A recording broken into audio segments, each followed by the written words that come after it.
Marilah kita lihat tadi di buku tamu tangga. Kami juga seni P dan SMA sekota Bandung yang diharapkan nanti memberi siswa sekolah, dan kami juga siswa 7 pada mahasiswa dari universitas dan universitas. Terima kasih Bapak Ibu yang hadir.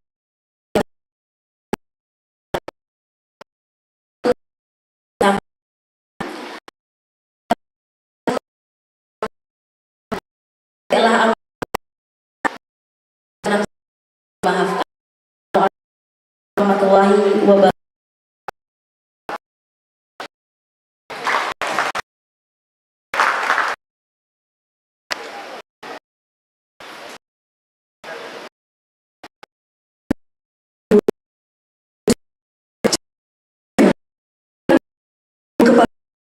Itu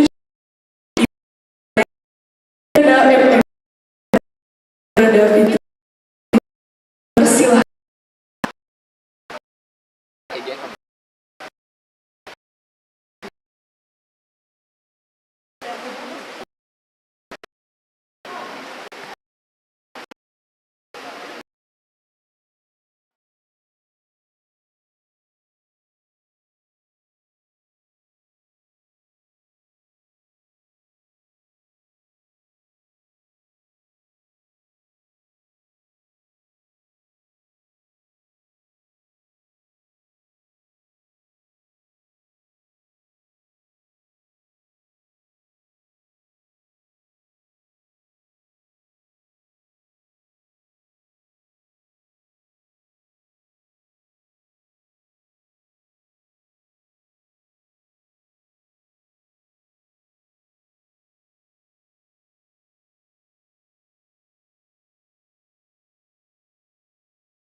Wilayah 3 Provinsi Sumatera Barat, Bapak Undri.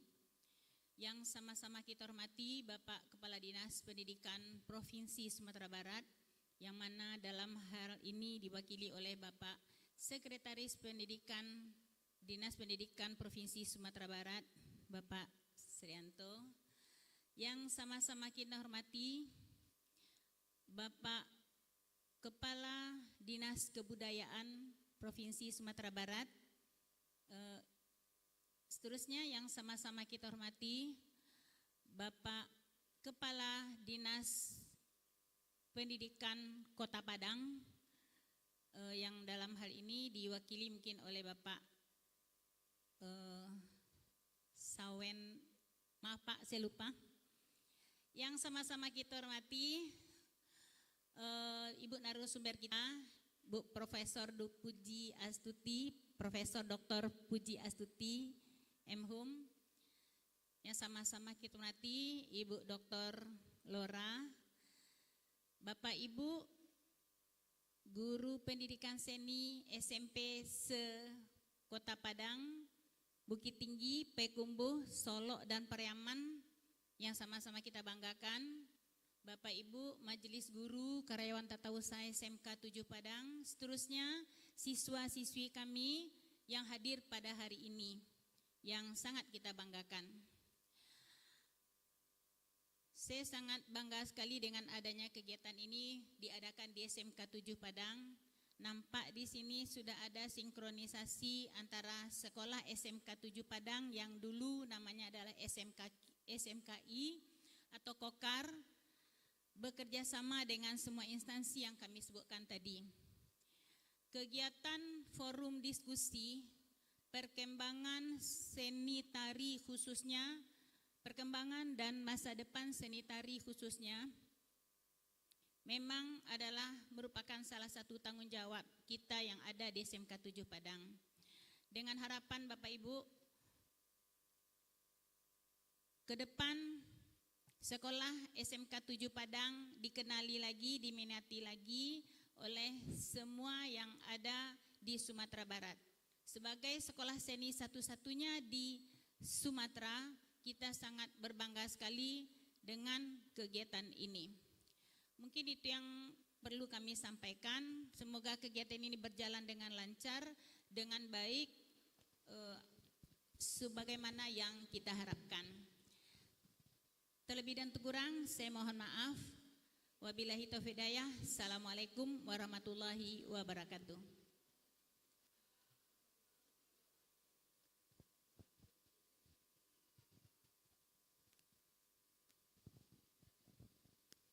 Terima kasih kepada Ibu Dr. Randa Evi Fitriana MM. Acara selanjutnya, sambutan dari Dinas Pendidikan dan Kebudayaan Kota diwakili oleh Kabid Kebudayaan Bapak Zamdami. Kepada Bapak Zamdami dipersilahkan.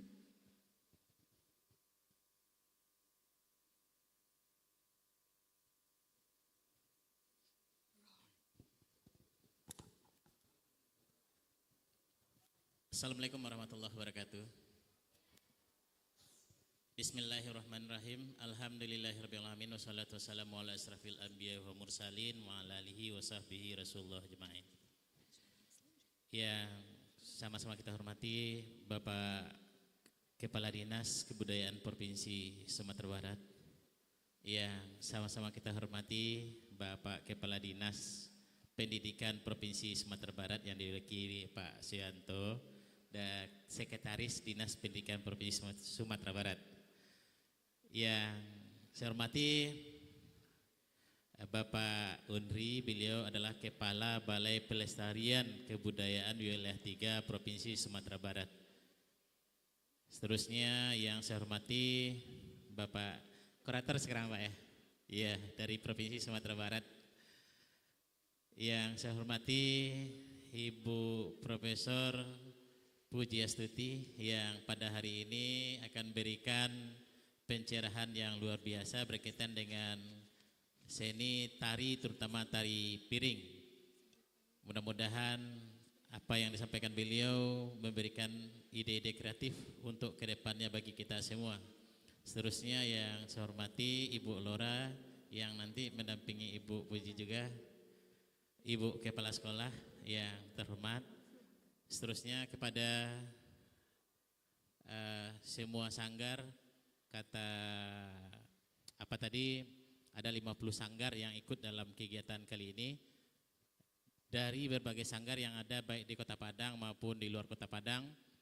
Kepada Bapak Ibu Majelis Guru SMP dan SMA Kota Padang dan juga luar Kota Padang,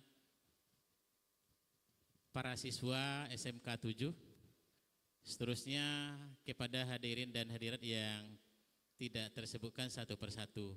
Alhamdulillah pada pagi hari ini kita bisa bertemu dalam kegiatan diskusi kebudayaan ini. Semoga diskusi kebudayaan pada pagi hari ini bisa menjadi pencetus untuk kegiatan-kegiatan yang sama atau lebih hebat lagi ke depannya. Amin ya rabbal alamin. Salawat beriring salam tidak lupa kita hadiahkan kepada baginda Nabi Muhammad sallallahu alaihi wasallam dengan hantaran kata Allahumma shalli ala Muhammad wa ala Muhammad. Bapak Ibu yang saya hormati, sebelum kita lanjut, izinkan saya menyampaikan permohonan maaf daripada Pak Kepala Dinas Pendidikan dan Kebudayaan Kota Padang, Pak Yopi Kirislopa, karena kebetulan pada pagi hari ini kita acara agak dempet. Hari ini Kota Padang akan memperingati peristiwa gempa yang pas tanggal 30 September tahun ini. Peristiwanya tahun 2009. Oleh karena itu kita berbagi, semua kepala bidang berbagi kegiatan karena padatnya kegiatan. Jadi kami menyampaikan permohonan maaf beliau dan sekaligus salam hangat dari beliau untuk kita semua. Bapak Ibu yang saya hormati, tadi ada salah satu sanggar yang itu alumni juga dari SMK 7, saya simak sedikit bahwa beliau telah menampilkan ada kreasi daripada seni tari piring atau kesenian yang lain yang ada di Sumatera Barat, namun tetap berpijak kepada dasar, dan itu adalah bagus dan sangat luar biasa. Kita lihat Jepang dengan kemajuan yang luar biasa tetapi tidak pernah meninggalkan identitas dirinya. Tari piring adalah salah satu tari tertua yang ada di Sumatera Barat. Kalau kita lihat dari sisi sejarahnya, tari piring itu sudah ada pada masa sebelum Islam ya Bu, masa sebelum Islam. Terus setelah Islam datang, kemudian terjadi perkembangan disesuaikan dengan situasi dan kondisi yang ada. Artinya sakali aye gadang, sakali tapien baralih. Tapi meskipun demikian, nilai-nilainya tetap dipertahankan. Nah, pertanyaannya sekarang adalah apakah tari-tari itu harus kita pertahankan seperti apa adanya? Tidak juga. Kita bisa menyesuaikan dengan situasi dan kondisi yang ada. Tapi sekali lagi tetap jangan nilai-nilai hakiki yang ada di dalamnya menjadi hilang. Tari piring yang pada awalnya merupakan tari yang untuk membujuk Sang Maha Kuasa, kemudian dijadikan untuk pewujudan rasa syukur, hari ini pun juga jangan sampai hilang. Nah Bapak Ibu yang saya hormati, tadi saya katakan tari piring hanya salah satu, kita masih banyak tari-tari yang lain. Walaupun hari ini kita menciracawi, walaupun kita mengkunyah-kunyah tentang tari piring hari ini, tetapi tari-tari yang ada di Sumatera Barat itu sangat banyak. Kita ada punya tari ranta, kita juga ada punya tari payung, kita juga punya tari lilin, dan banyak lagi tari-tari yang lain. Kita di Kota Padang saat ini Bapak Ibu, untuk menyambut tamu kita sudah mulai sekolah-sekolah yang kita libatkan Pak. Jadi malah dalam Penas Tani kemarin yang kita tampilkan adalah salah satunya SMP 32 yang tampil Pak. Jadi untuk tamu, untuk kegiatan-kegiatan yang sifatnya kedaerahan kita sudah mulai menggiring anak-anak sekolah kita yang tampil.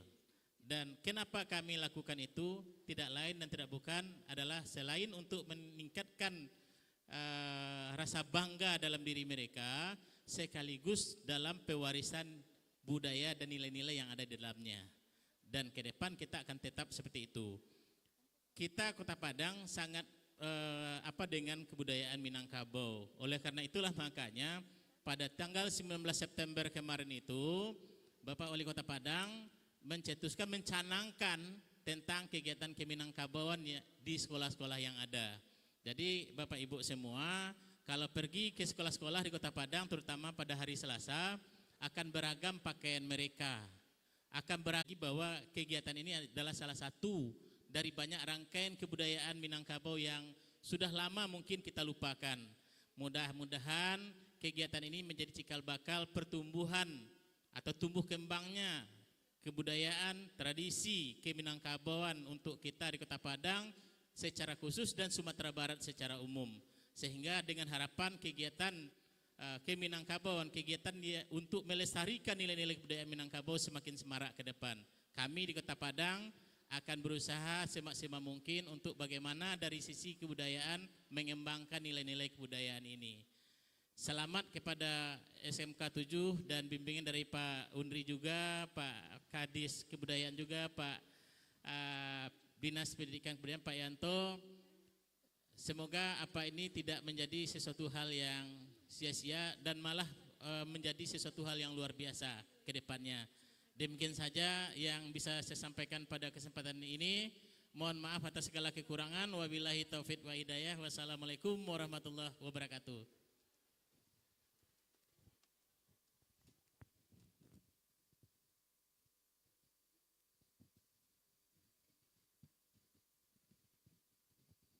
Terima kasih kepada Bapak Zamdami. Acara selanjutnya, penampilan tari Awa Sadantiang, koreografer Nuri Masari, komposer Osi Dharma, produksi Sanggar Seni Majesti Minangkabau. Sinopsis, Awa Sadantiang adalah sebuah tarian yang menggambarkan pesona dan peranan perempuan di Minangkabau. Awa-awa adalah aksesoris yang dipakai oleh perempuan di Minangkabau. Awa-awa adalah simbol bentuk tanggung jawab dalam kehidupannya, terlihat dari miniatur alat-alat yang berada di urutan paling bawah aksesoris tersebut.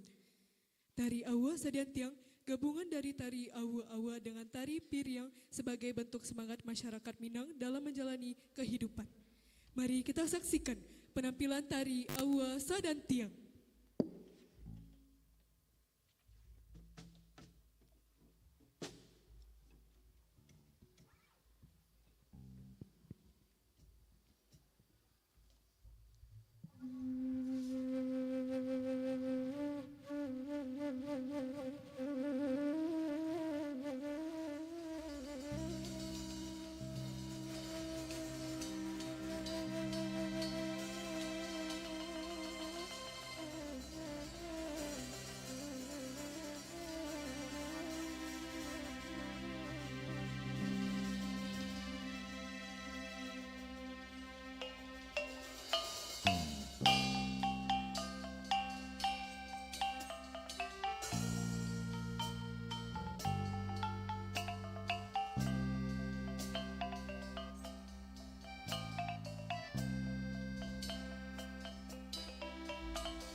Terima kasih atas penampilan tari Awa Sadang Tiang. Acara selanjutnya, sambutan dari Dinas Pendidikan Sumatera Barat. Kepada Dinas Pendidikan Sumatera Barat, dipersilahkan.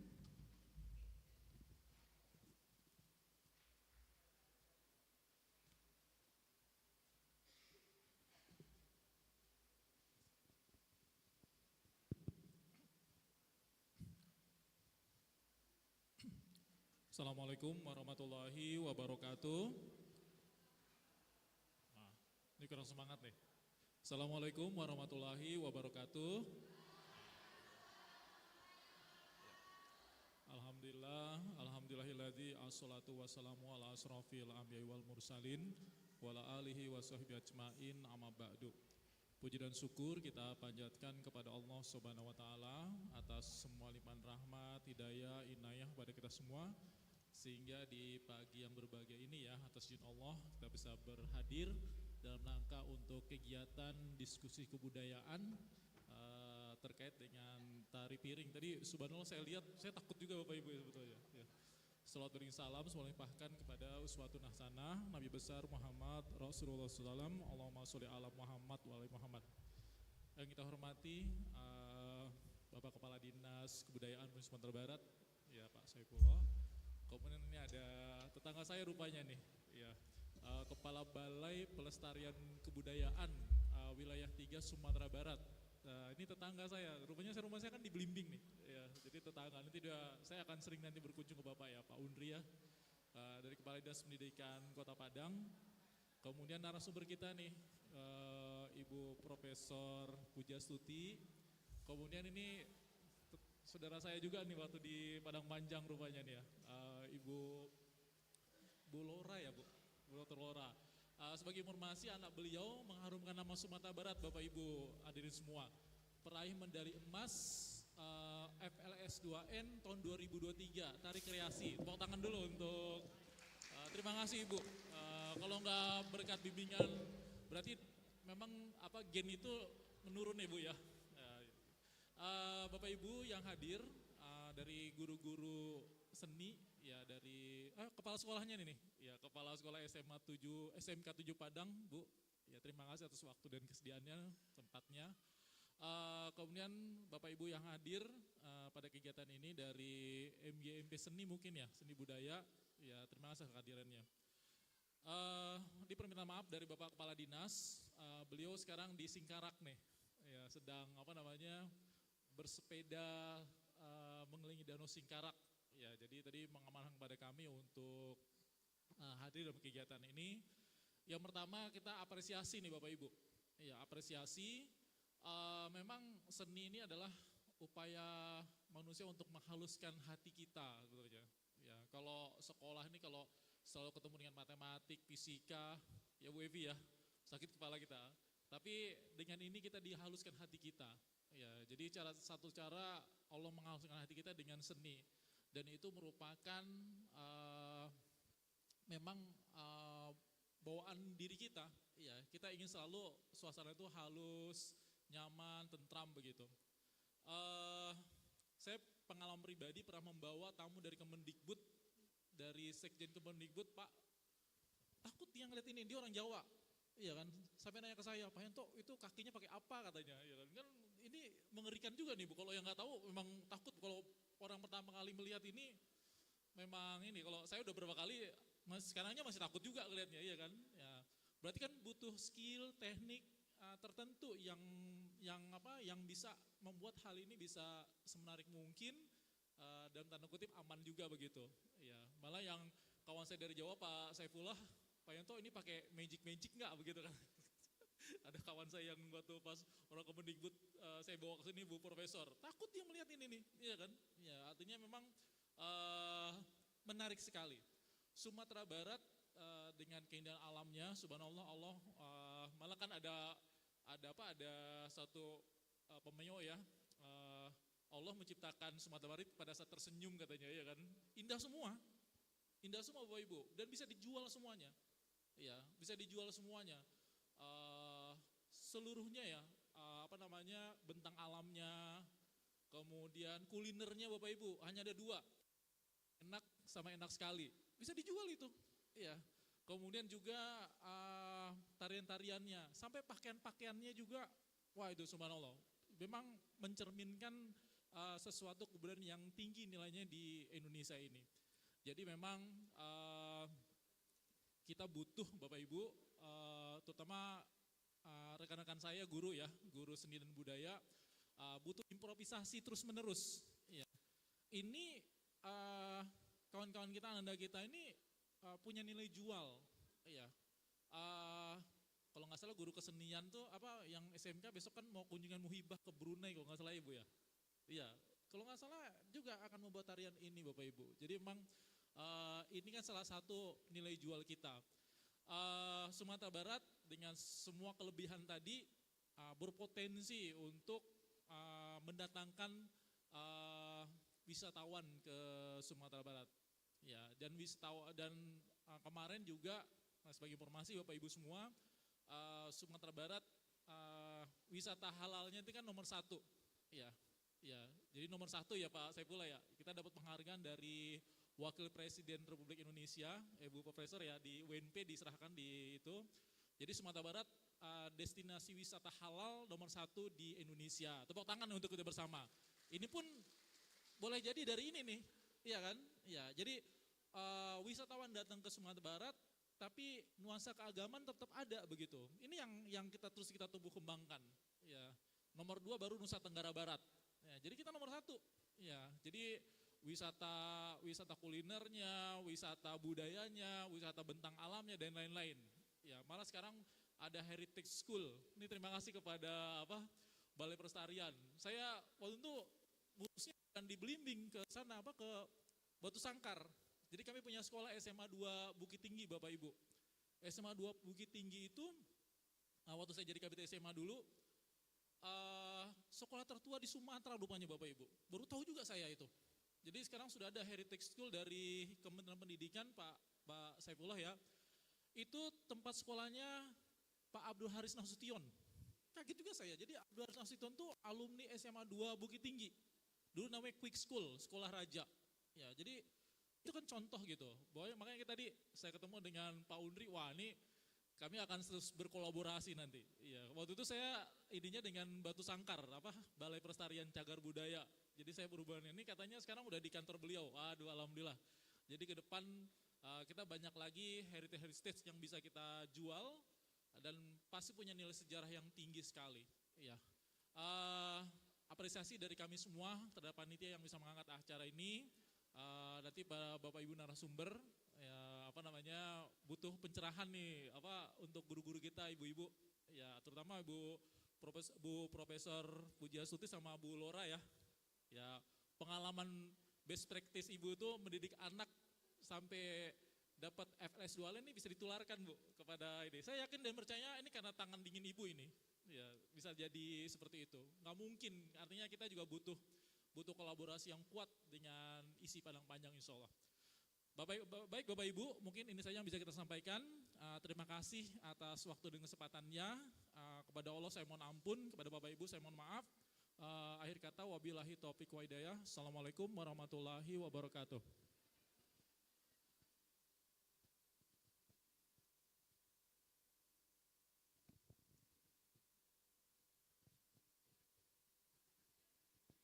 Terima kasih kepada Dinas Pendidikan Sumatera Barat. Acara selanjutnya, sambutan dari Dinas Kebudayaan Sumatera Barat, Bapak Syaifullah. Kepada Bapak Syaifullah dipersilahkan.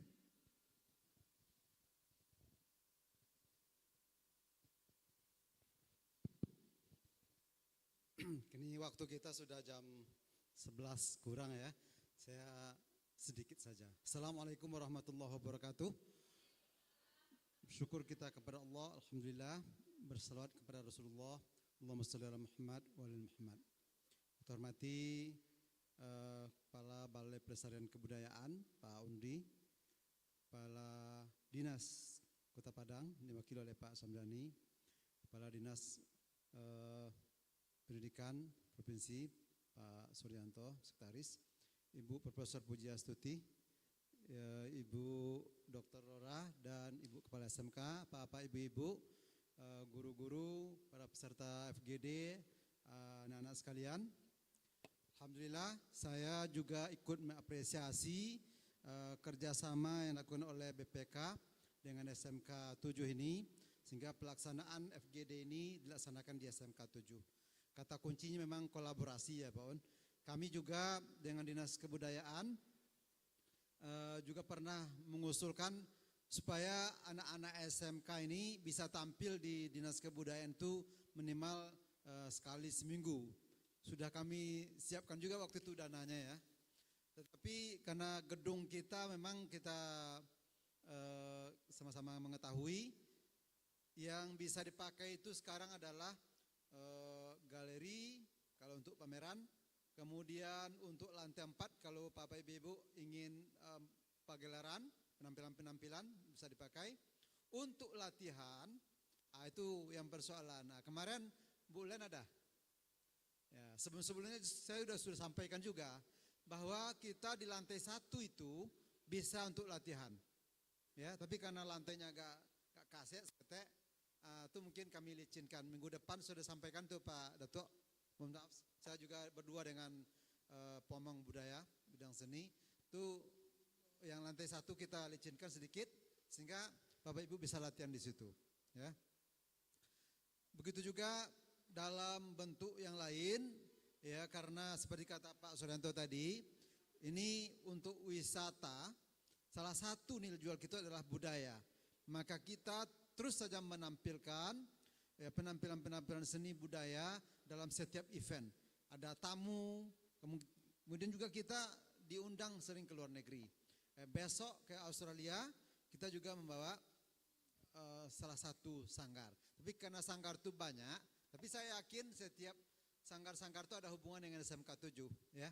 Karena orang-orangnya seperti adik tadi ya, itu adalah para koreografer, salah satunya juga Pak Andra, Joni Andra ya.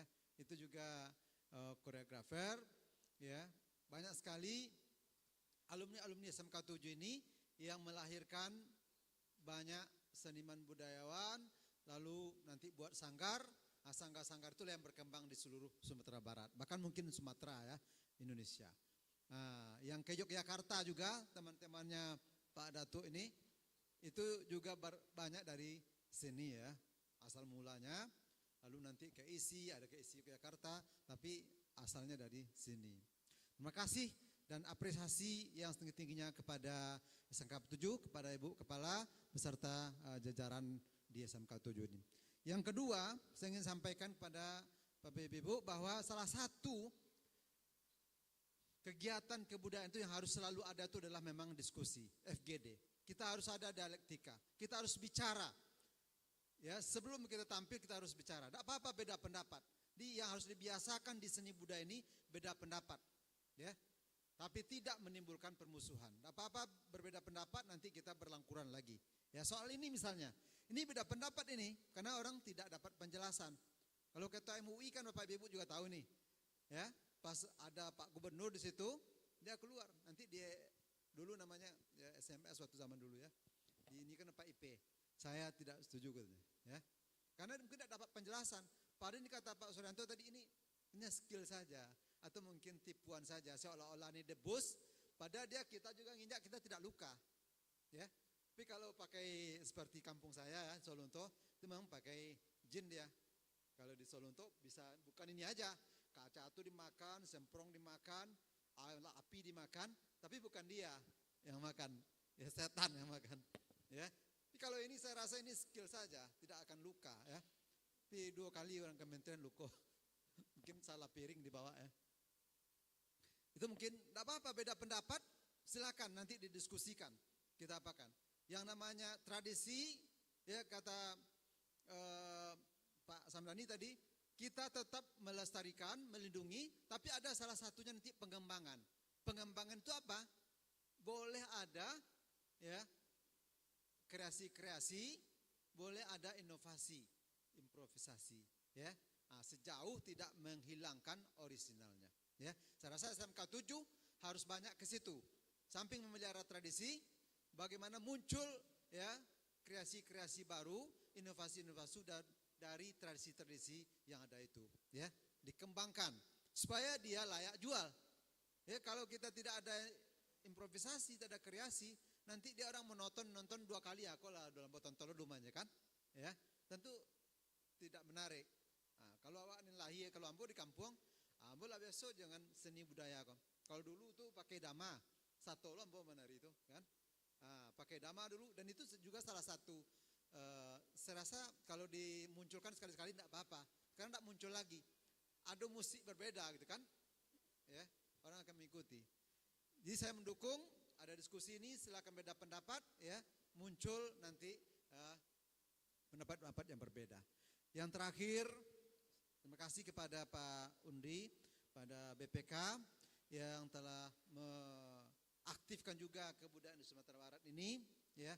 Kita berharap BPK sebagai perpanjangan tangan pusat juga membantu kami di daerah ini, provinsi, kota, kabupaten kota, agar kebudayaan di Sumatera Barat ini betul-betul sebagai salah satu pilar untuk kebudayaan nasional, ya, melalui tangan pusat, ya. Nah, kami tidak dana aja nih Pak Undi, ya, mungkin dalam bentuk-bentuk lain, ya, pembinaan, ya, sehingga kebudayaan di Sumatera Barat secara luas itu bisa berkembang dengan sebaik-baiknya. Begitu saja, mohon maaf, saya menyampaikan juga permohonan Pak Gubernur, kalau undangannya kepada Pak Gubernur, saya disuruh mewakili, jadi sekarang tidak usah atas nama Gubernur, ya, tapi saya sampaikan juga Bapak Gubernur juga tidak bisa hadir, Pak Undi, karena sedang di Solo, Sengkara. Mohon maaf, aku qouli hadza fastaghfirullah li wa lakum. Assalamualaikum warahmatullahi wabarakatuh.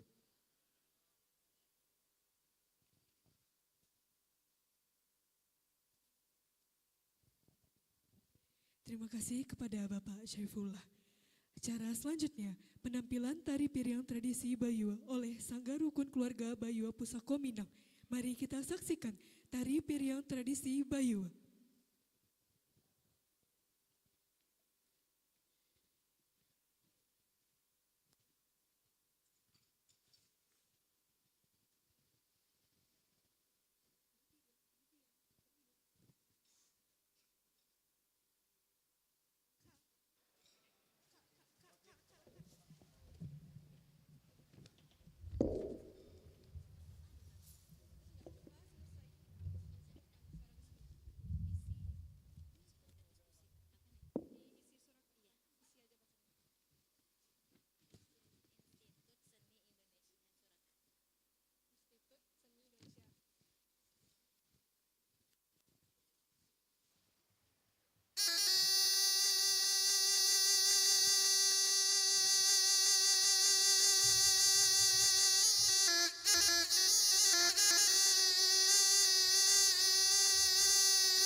Berikan apresiasi yang meriah kepada tari piring tradisi Bayu. Acara selanjutnya, sambutan membuka secara resmi Kepala Balai Pelestarian Kebudayaan Wilayah 3 Sumatera Barat yang akan disampaikan oleh Bapak Undri. Kepada Bapak Undri, dipersilahkan.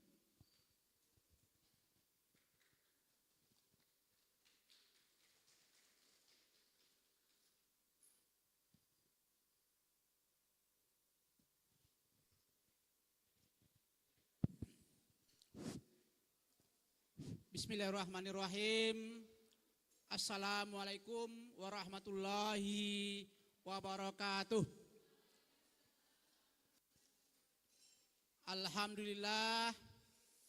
Alhamdulillahirabbil alamin wassalatu wassalamu ala asyrafil mursalin wa ala alihi washabi ajmain. Terhiring puji dan syukur kita panjatkan kehadiran Allah Subhanahu wa taala, Tuhan yang Maha Esa.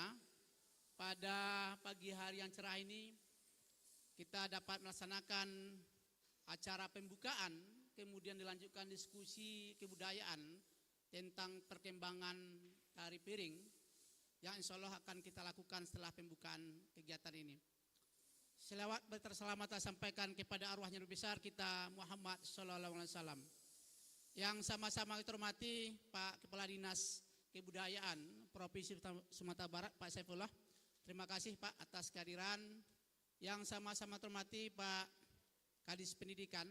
Beliau minta izin tadi ada kegiatan diwakili oleh Pak Setaris. Yang sama-sama hormati Pak Kepala Dinas Pendidikan Kebudayaan Kota Padang. Dalam hal ini diwakili oleh Pak Kepala Bidang Kebudayaan Pak Samdani dan juga Pak Datuk Henry yang telah hadir, kemudian terkhusus kepada narasumber yakni Ibu Profesor Dr. Puji Astuti. Terima kasih Bu. Ibu Dr. Susas Rita Lora. Terima kasih Bu Lora. Kemudian Pak Joni Andra, kemudian ada nanti moderator Pak Mahatma Muhammad. Teristimewa sekali kepada Ibu Evi dari Kepala SMK Negeri 7 Sumatera Barat, Padang. Kemudian terkhusus lagi kepada Majesti Minangkabau, ada Ketua Panitia Bu Nur Rimasari dan juga Pak Asraf. Kemudian Bapak Ibu yang hadir yang tidak dapat kami sebutkan satu persatu di lokasi ini. Yang pertama adalah mungkin bagi Bapak Ibu Balai Pelestarian Kebudayaan Wilayah 3 mungkin asing bagi Bapak Ibu. Balai Pelestarian Kebudayaan Wilayah 3 itu adalah lembaga baru reorganisasi dari Balai Pelestarian Nilai Budaya yang Bapak Ibu kenal selama ini, yang ada kantornya di Belimbing. Kemudian ada lagi satu lagi Balai Pelestarian Cagar Budaya Sumatera Barat yang ada di Batu Sangkar. Jadi semenjak akhir tahun kemarin itu direformasi birokrasi menjadi Balai Pelestarian Kebudayaan Wilayah 3 Provinsi Sumatera Barat. Kantornya ada di Sumatera Barat, di Padang dan di Batu Sangkar. Bapak Ibu, dalam hal ini kami ingin menyampaikan sebetulnya tuan rumah itu Bu Evi adalah Majestic Minangkabau sebetulnya gitu. Ini adalah rangkaian fasilitasi bidang kebudayaan, bagaimana negara itu hadir di tengah masyarakat, hadir di tengah komunitas, hadir di tengah sanggar. Jadi kami hanya memfasilitasi gitu. Alhamdulillah pada tahun ini kantor Balai Pelestarian Kebudayaan itu telah memfasilitasi 38 sanggar komunitas yang ada di Provinsi Sumatera Barat, Bapak Ibu. Kami yakin dan percaya dan mohon maaf, tidak seluruh sanggar komunitas yang bisa difasilitasi. Ada berapa komunitas kemudian sudah diseleksi, maka salah satu komunitas yang mendapatkan fasilitasi adalah Majestic Minangkabau. Alhamdulillah ini sudah bergerak, kemudian ini adalah kekuatan kita bersama. Kekuatan kita bagaimana kebudayaan itu bisa kita gerakkan secara bersama-sama. Bapak Ibu, ada sebuah paradigma baru sebetulnya sebelum kita diskusi dalam pemajuan kebudayaan. Sampai disampaikan oleh Pak Kadis tadi, kalau kita lihat dalam Undang-Undang Nomor 5 Tahun 2017 itu ada 4 pilar paradigma baru dari pemajuan kebudayaan. Selama ini Pak Ibu, yang kebudayaan itu selalu dikaitkan dengan kesenian. Selalu tari itu. Betul, itu bagian dari kebudayaan. Tapi paradigma itu sudah berubah dia. Konsep dari pemajuan kebudayaan itu mulai dari pelindungan sebetulnya Pak Ibu. Bagaimana menguatkan kekuatan budaya itu, mulai dari pemeliharaan, pengamanan, inventarisasi dan sebagainya. Pertanyaannya adalah, apakah tari piring itu sudah kita lindungi sebetulnya? Prof bisa menyampaikan nanti, apakah sudah diinventarisasi, apakah sudah diamankan, pengamanan, dipemeliharaan dan dipublikasikan gitu. Itu pertanyaan penting sebetulnya untuk kita ke depannya. Bagaimana yang namanya tari piring itu bisa kita lindungi. Itu yang pertama. Yang kedua, ada pengembangan sebetulnya gitu. Pengembangan itu adalah kekuatan, ya, kekuatan bagaimana ekosistem kebudayaan itu bergerak dia. Ini salah satu contoh Bapak Ibu. Dia kebudayaan itu tidak bisa Bapak Ibu dinas kebudayaan saja bergerak. Tidak bisa balai pelestarian kebudayaan saja bergerak. Tidak bisa UNP saja bergerak. Tidak bisa isi Padang Panjang saja bergerak. Tidak bisa SMK 7 saja bergerak. Sanggar, komunitas dan sebagainya. Tapi dia membentuk sebuah ekosistem kebudayaan, itulah yang bergerak untuk pemajuan kebudayaan gitu. Artinya apa Pak Ibu? Kita secara bersama-sama untuk memajukan kebudayaan. Itu kata kuncinya. Kadang-kadang Pak Ibu, kita lihat selama ini kita selalu bergerak sendiri-sendiri. Perguruan tinggi bergerak, lembaga pemerintah bergerak, sanggar juga bergerak, kemudian komunitas bergerak sendiri-sendiri. Tapi itu tidak paradigma itu mungkin kedepannya itu harus dirubah Bapak Ibu. Kita kolaborasi, berintegrasi, berkomunikasi, membentuk satu namanya ekosistem kebudayaan. Itu yang kedua. Yang ketiga, ada pemanfaatan. Pemanfaatan inilah kecenderungan kita yang sering kita abaikan. Bagaimana mendaya gunakan objek pemajuan kebudayaan. Salah satunya adalah ini, kesenian, tari piring itu. Untuk apa Pak Ibu? Untuk memperkuatkan ideologi namanya. Memperkuatkan budaya. Memperkuatkan sosial gitu. Untuk apa? Akhirnya adalah untuk ketahanan nasional, ketahanan budaya itu sendiri. Jadi pemanfaatan itu betul Pak Kadis, dia bagaimana memanfaatkan objek pemajuan kebudayaan itu, muaranya itu adalah memang untuk kesejahteraan sebetulnya. Tapi yang penting itu adalah bagaimana ketahanan budaya yang ada di daerah kita itu bisa kita lakukan yang baik. Paradigma terakhir itu adalah pembinaan gitu. Bagaimana memperkuat sumber daya manusianya. Bagaimana memperkuat lembaga kebudayaan itu sendiri. Bagaimana memperkuat pranata kebudayaan itu sendiri gitu. Ibu, disinilah penting yang namanya lembaga pemerintah untuk memberi fasilitasi dia. Memberi fasilitasi bagaimana pergerakan sumber daya manusia yang ada di daerah kita ini kita lakukan dengan baik. Bagaimana lembaga-lembaga kebudayaan, sanggar, komunitas itu bisa kita lakukan juga dengan baik. Artinya apa Ibu? Dengan 4 paradigma yang ada itu mulai dari pelindungan, kemudian pengembangan, pemanfaatan dan pembinaan, maka insya Allah ya Pak Kadis, Ibu Prof, Bu Lora dan ibu-ibu Bapak Ibu yang lain yang hadir di sini itu bisa kita lakukan yang namanya konsep pemajuan kebudayaan. Ibu? Saya ingat sebetulnya Prof, Bu Lora, ada 2 kata kunci dalam kesenian. Ada 2, yang pertama, apakah kesenian itu sebagai tontonan dia, apakah kesenian itu sebagai tuntunan, dia beda dia. Tarian tadi itu sudah ditampilkan. Dia tontonan sebetulnya gitu. Yang jadi bisa kita diskusikan nanti, apakah tarian itu menjadi tuntunan dia. Ini penting. Ketika dia menjadi tontonan, kita bertepuk riuh di sini. Ketika dia menjadi tuntunan, dia melekat ke diri budaya kita. Ada namanya adat bahasa disarak, sarak bahasa di kitabullah. Dalam paradigma itu gitu. Ini mungkin Prof, Bu Lora bisa mendiskusikan ini. Karena saya lihat di kesenian kita tidak bisa lari dari kekuatan budaya kita yang namanya adat bahasa di sarak, sarak bahasa di ketabuloh. Itu penting dia. Kalau hilang ini di kesenian, mohon maaf, bisa jadi orang tidak berpakaian dalam kesenian, bisa jadi karena kreasi dia gitu. Hilanglah namanya tuntunan tadi, karena mengharapkan tontonan gitu. Nah, jadi dua itu mungkin saya melihat posisi kita di Minangkabau ini, di Sumatera Barat itu, dia berkesenian itu tidak saja tontonan, ya, tapi dia di situ ada tuntunan gitu, menuntun orang ke arah kepribadian, apalagi yang hadir di sini Ibu, ya, banyak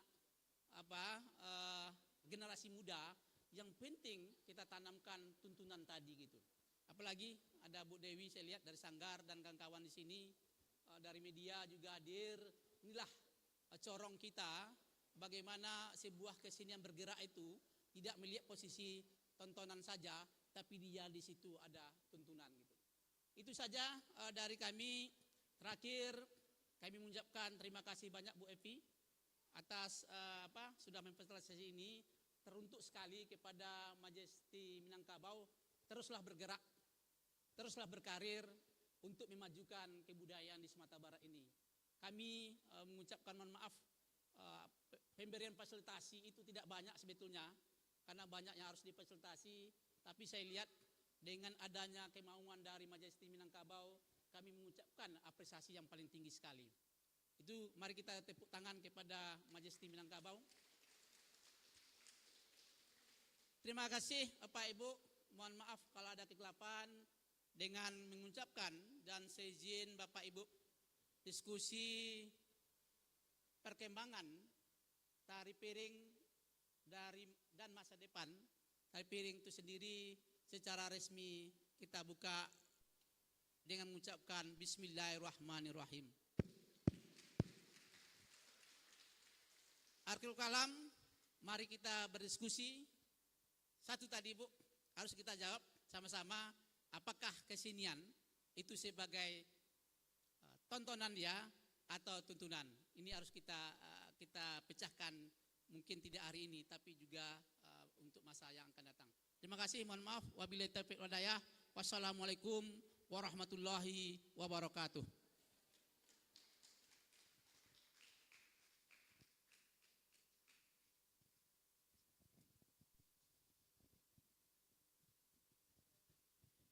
Terima kasih kepada Bapak Undri.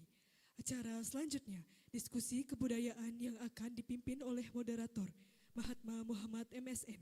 Mahatma Muhammad MSN merupakan seniman seni pertunjukan Sumatera Barat yang sedang menempuh pendidikan doktoral atau S3 di Institut Seni Indonesia Surakarta. Founder dari komunitas Seni Nan Tumpah dan juga seorang sutradara. Saat ini juga aktif dalam kegiatan seni budaya lintas bidang ilmu seni. Kepada Mahatma Muhammad MSN dipersilahkan.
Sik.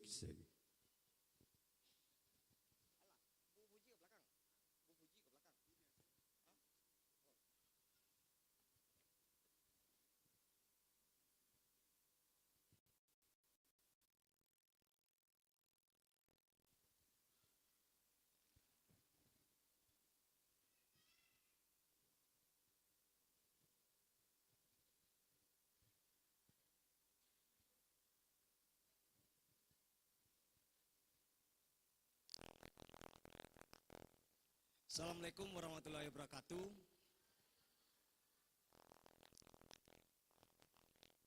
Yang saya hormati Bapak Unri dari Balai Pelestarian Kebudayaan, Bapak Samdani dari Bidang Kebudayaan, Dinas Pendidikan dan Kebudayaan Kota Padang, Mama Kito, Om Datuk Suhendri Siri Marajo yang mewakili sekaligus Dinas Kebudayaan. Bapak Ibu, hari ini mungkin kita mempercepat saja untuk ruang diskusi ini karena juga ada keterbatasan waktu. Artinya diskusi mengenai tari piring Minangkabau dan masa depan kesenian seni di Minangkabau hari ini menjadi salah satu program yang difasilitasi oleh Balai Pelestarian Kebudayaan Wilayah 3 Sumatera Barat. Ini menjadi satu tawaran yang menarik ketika kita berbicara terkait dengan pertunjukan yang sebetulnya menjadi sangat populer di Sumatera Barat. Tari yang sebetulnya dipopulerkan oleh Huria Hadam ini selalu menjadi pembicaraan dan menjadi pencapaian dari penggalian-penggalian yang tiada henti sebagai sebuah seni pertunjukan yang paling populer. Baik kemudian pariwisata, baik kemudian instansi-instansi kebudayaan dan sanggar-sanggar dari tahun ke tahun kemudian melakukan upaya dari kreativitas, inovasi, dan bahkan sampai kepada kelompok-kelompok seni pertunjukan kontemporer atau kemudian seni pertunjukan mutakhir selalu menjadikan tari piring sebagai basis penciptaan yang kemudian tumbuh dan terus berkembang. Ada beberapa hal yang kemudian selalu menjadi perdebatan, di mana kemudian ini juga cukup dinamis secara dialog dan dialektika, ketika kita kemudian menyimak tari piring ini dalam pergeseran nilai-nilai dan upaya pengembangannya. Di satu sisi, tari piring yang dipopulerkan oleh Huria Hadam itu berangkat dari upaya kreativitas dan pendobrakan dari nilai-nilai di Minangkabau. Umpama kemudian koreografer Huria Hadam tidak melakukan beberapa lompatan terhadap kreativitas dan pendobrakan di majalah Aneka Minang di tahun 72, tari piring menjadi salah satu sorotan sebetulnya atas keberanian Huria Hadam karena dia sebagai seorang koreografer perempuan yang kemudian berani membawa itu ke panggung nasional dalam upaya pendobrakan nilai-nilai yang secara ketat di masyarakat Minangkabaunya. Sementara tari itu kemudian menjadi sangat populer ketika Huria Hadam juga membawakan tari piring kreasinya di Osaka, di Jepang, yang kemudian itu menjadi pembicaraan masif di nasional. Nah, tari piring kreasi Huria Hadam inilah kemudian yang berkembang dan kemudian mengalami penggalian-penggalian di beberapa sanggar-sanggar yang kemudian hari ini cukup populer, bahkan di generasi mutakhir. Salah satu tari piring yang kemudian cukup populer dan dilihat menjadi salah satu rujukan itu kemudian adalah tari piring yang digarap oleh Ibu Sofiani. Nah, bagaimana kemudian kita melihat dinamika dari perkembangan tari piring ini sebagai sebuah capaian kreativitas sebagaimana yang disinggung oleh Pak Unri tadi, di mana wilayah perlindungan, di mana wilayah perkembangan, di mana wilayah pelestarian, dan sejauh mana kebutuhannya pada capaian di dunia akademik sebagai sebuah capaian dalam kurikulum pembelajaran di sekolah. Hari ini di diskusi budaya ini kita punya 2 orang narasumber dan 1 orang pemantik, karena tadi ketika saya tanya narasumber ini akan lebih memantik sebagai orang yang menggagas juga dialog kebudayaan ini. 2 narasumber kita itu adalah Ibu Profesor Puji Astuti dari akademisi dan guru besar di Universitas Negeri Padang. Kemudian Ibu Dr. Lora Susas Lora Pianti, ini agak grogi menyebut nama dosen saya ini. Ibu Dr. Lora dari Institut Seni Indonesia Padang Panjang. Dan yang terakhir, ini yang kemudian memunculkan dialog kebudayaan hari ini, seorang praktisi dari Impesa Dance Company, sekaligus juga pendiri dari Majesty Minangkabau, itu Dajoniandra. Saya persilakan dengan segala hormat ketiga narasumber untuk duduk di depan dan kita segera untuk kemudian memulai pembicaraan terkait dengan perkembangan tari piring. Dengan hormat silakan Ibu Profesor Puji, Ibu Dr. Lora dan Uda Joniandra.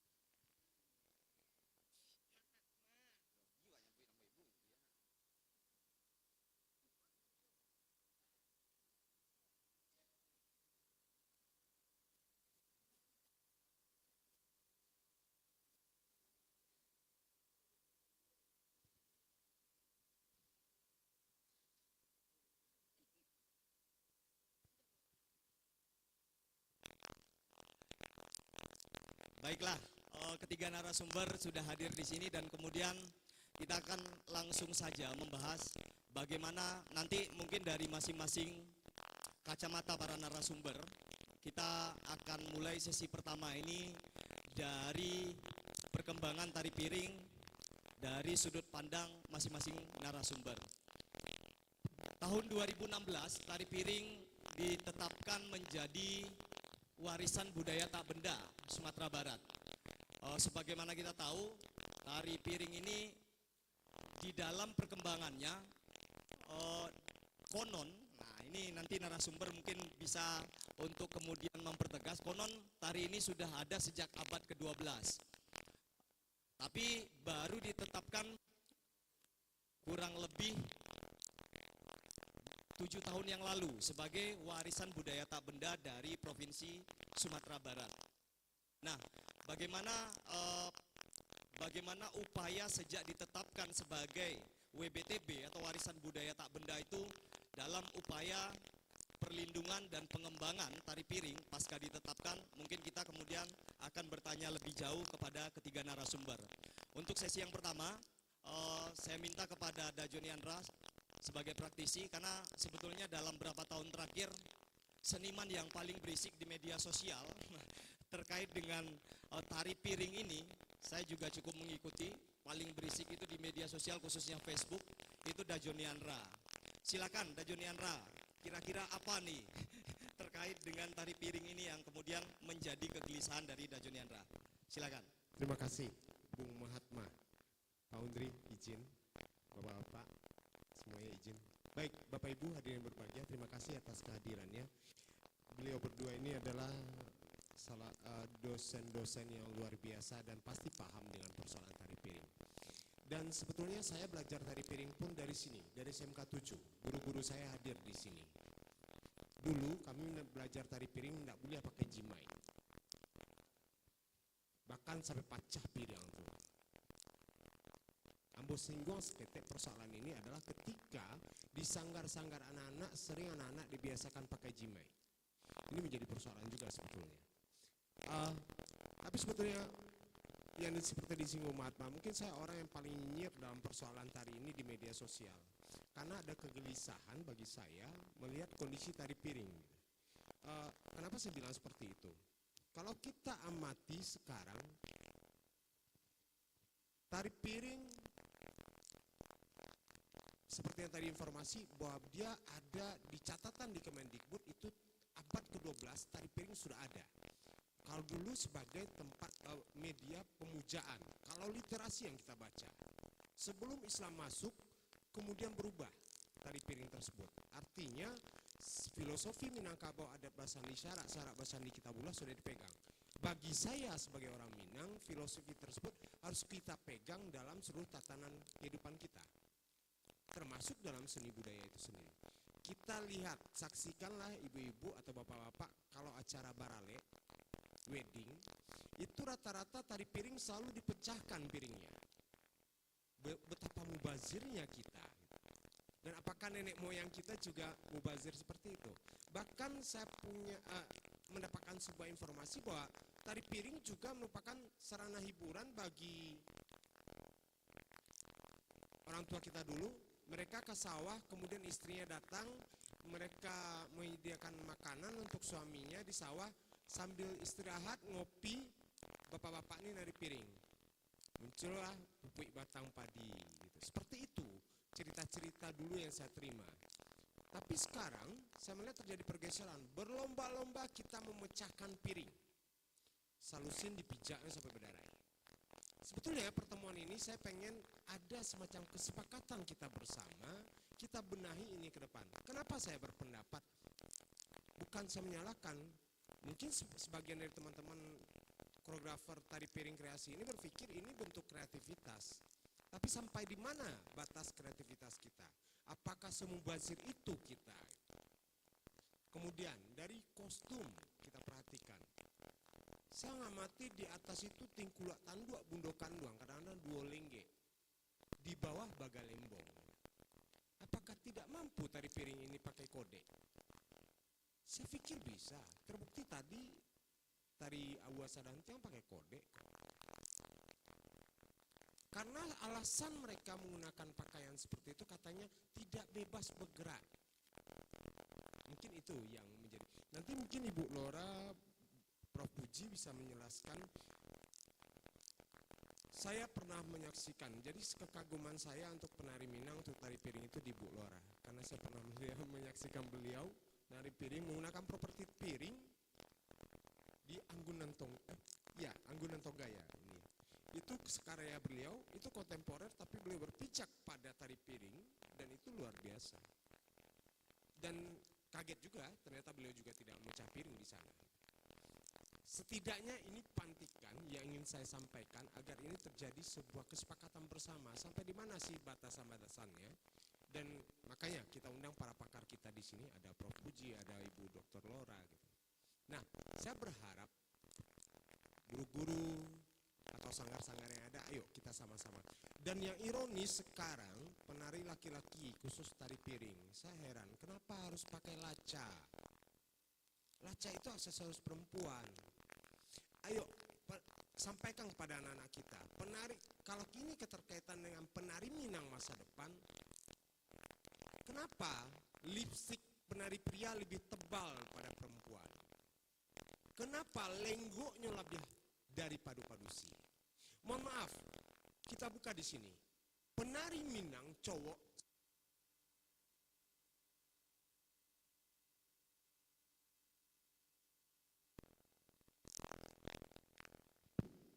selalu identikkan kapadusi-padusian. Saya SMKI dulu di sini, penari cowoknya banyak loh non bencong.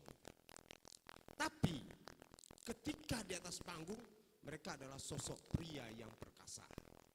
Kalau sekarang tidak, berlomba-lomba penari cowok ini lebih lenggoknya daripada padusi, lipstiknya lebih tebal. Ini kecemasan kita yang luar biasa sebetulnya terhadap persoalan tari di Minangkabau. Mungkin itu pemantik dari saya. Jadi kenapa sih sekarang diadakan ini? Kenapa ide ini muncul? Ya kenapa? Capek juga nyinyir terus di media sosial. Saya sampaikan di sini.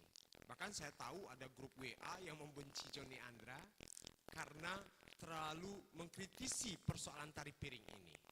Jadi berapa teman-teman? Yuk kita luruskan karena ini menurut kebaikan.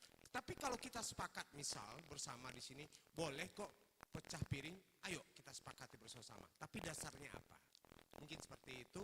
Terima kasih Bung. Assalamualaikum warahmatullahi wabarakatuh.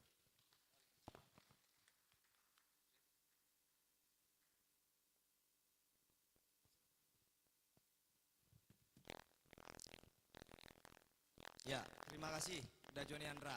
Ya, secara ringkas ada beberapa kegelisahan terkait dengan pergeseran nilai, terkhususnya justru pada praktik-praktik yang melibatkan atribut make up dan kemudian juga kostum sampai dengan laku penari laki-laki yang kemudian digelisahkan Dajoniandra, termasuk juga fenomena memecah piring dalam setiap praktik penciptaan, terutama di tari piring kreasi di Sumatera Barat yang menjadi fokus dari kegelisahan Dajoniandra. Baik, saya mungkin ke Prof. Puji Astuti terlebih dahulu.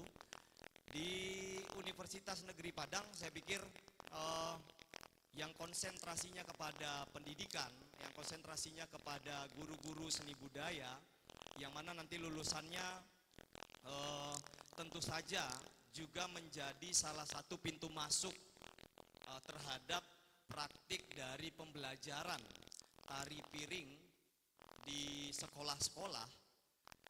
Saya pikir tentu saja ada formulasi khusus dalam kurikulum pendidikan di Universitas Negeri Padang. Nah, mungkin ini nanti Prof. Puji akan kemudian menyampaikan hal-hal yang kaitan dengan fokus di kurikulum pendidikan yang dipersiapkan kepada mahasiswa yang bersiap menjadi guru seni budaya di sekolah-sekolah di Sumatera Barat.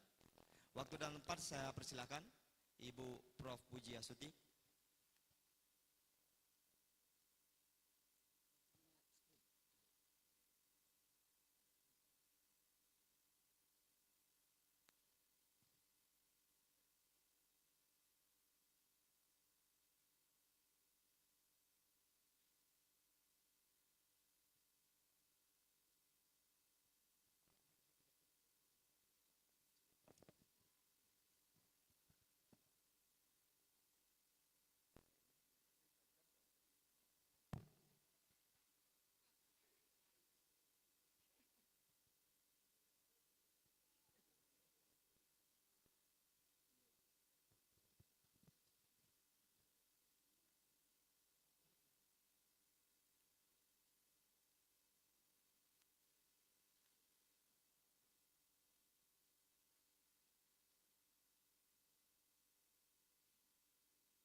Assalamualaikum warahmatullahi wabarakatuh.